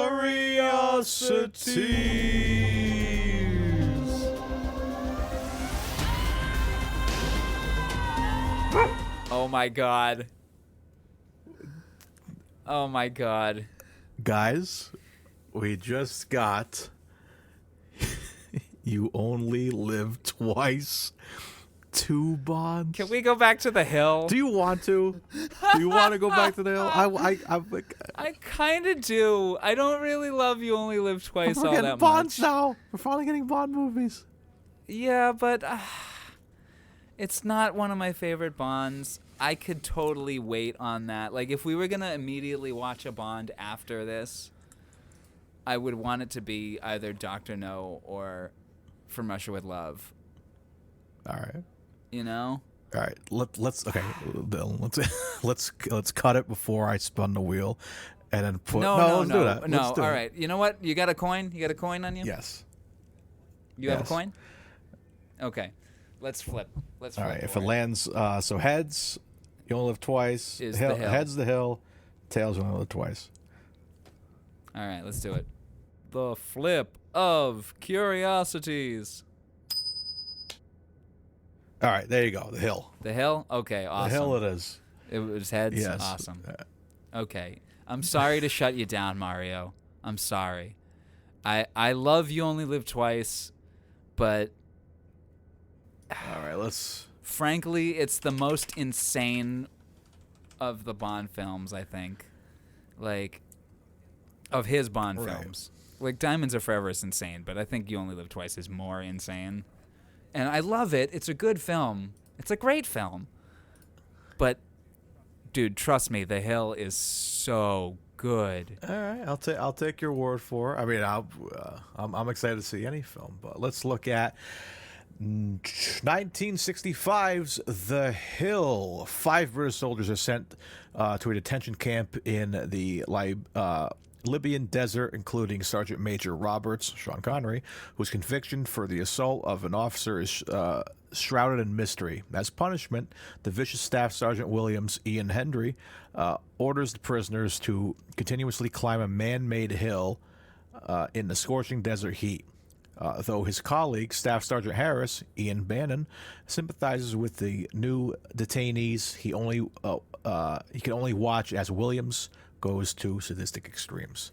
It's a genre directed by Sidney Lumet, produced by Kenneth Hyman, and released, streaming released in June 19, 2007, but it came out in 1965, no exact date, with a Rotten Tomatoes score of... We'll get to that as we cover it. But go Rotten Tomatoes score. 71% and an audience score of 92%. Okay, and now for comparison, here is the You Only Live Twice tomato meter, 74%, and with an audience score of 68. I don't think it... Yeah, I think The Hill is probably a bit better. Okay. But okay, so The Hill is a bit like the Molly Maguires. Okay. So if you liked the Molly Maguires, I think you're really going to like The Hill. Okay. Now, I should have posed this before you flipped. You Only Live Twice is fun. The Hill is not fun. I figured that, but it's fine. I mean, do we want to just do You Only Live Twice next and forfeit the wheel? No. Like, we'll do The Hill, and then after The Hill, we'll do You Only Live Twice. Sure. We could do that. I mean, it will rob us of doing the wheel next week, but I think we just ditch You Only Live Twice, and it comes back when it comes back. Because that defeats the purpose of the podcast of just killing the wheel. And the first wheel spin by my dumbass who clicked it was The Hill. No. There it is. Dumb finger. Sorry. No That's dumbness. Right. It happens, though. We accidentally click things. It happens. But you know what? I think we get one wheel spin per podcast, and that was it. And I don't know. I really like The Hill. I guarantee, though, if it had landed on, like, Sir Billy, I would have said spin again. If it had landed on Goal, where he's the narrator for a football documentary, I probably would have said spin again. Okay. But The Hill, I watched it shortly after he passed. In 2019, I rented a bunch of his films, and The Hill was one of them. And so what was the one we did directed by Sidney Lumet? The Hill, The Anderson Tapes, The Offense, and Murder on the Orient Express. Okay, so we watched Murder on the Orient Express. That was 2 films ago. So now we're getting Connery and Lumet again. It can only be good news. So, and to that extent, I think you're really going to like The Anderson Tapes as well. Hell yeah. I haven't seen The Offense, but I can imagine it's going to be amazing. And he did Serpico and Dog Day Afternoon and Network. Oh, my God. Guys, this guy's doing... And Family Business. So we're going to see him work with Connery 5 times. Okay. Yeah. Awesome. Yeah. But, all right. So Sean Connery will return in The Hill. The Hill from 1965. So you guys know I haven't even checked your options for... renting and such. I'm going to get it from the library. Yeah, so that's one up. I wish there was a Blu-ray release of it. There's not. Yeah, it looks like it's only so The Hill you guys can get on Prime Video for rent or buy from $2.89. So a cheaper rent. You guys can rent there. It's on all the streaming services to purchase. It's not streaming anywhere. Okay, so but that's not too bad. $2 it looks like. Oh no, you can rent. You can rent on Amazon for $2.89 or buy for $10. But honestly, I would say buy it. It's really good. Like, it's a really good film. It's worth having in your collection, I think. There you go. So either rent, buy, or check your local library for sure. Rent, buy, or stick your wick in some pie. So yeah, very excited, man. So yeah, I guess it's gonna do it for us here. We made it to our first Bond film. We did, and I think honestly, it would have been too soon to have another one. And then with our luck, we'd get another one right after that, and it'd all be front loaded. Yeah, but this paces them out a bit. Absolutely, but it's edging. Yeah. Edging. That's what we need. Like, I don't get that enough in my real life. Anyways. Jesus.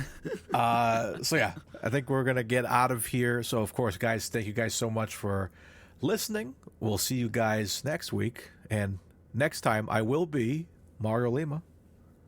And I will be Dylan Titus. And whatever other characters seem to make their way into the cart, I will be probably be them, too. We got a whole extended universe here. But I'm Dylan Titus. And I'm Mario Lima. And remember, folks, stay curious. Connery Curious.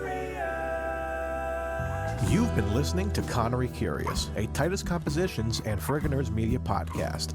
Follow us on social media for updates, memes, and clips. Find us on Twitter at CuriousPod007 and on Instagram at Connery Curious. You can also visit Titus Compositions at Titus Compositions to hear other podcasts and original music, watch music videos, or even pick up a great vinyl record. For more discussion and content about your favorite films, comics, games, and a network for all things nerdy, visit Friggin' Nerds Media on Twitter at Friggin' Nerds. You can rate, review, and share the podcast in-app, which helps us grow the show and reach the other curious Connerys out there. Thanks for spending time with us, and have a great day, but also, remember, stay curious.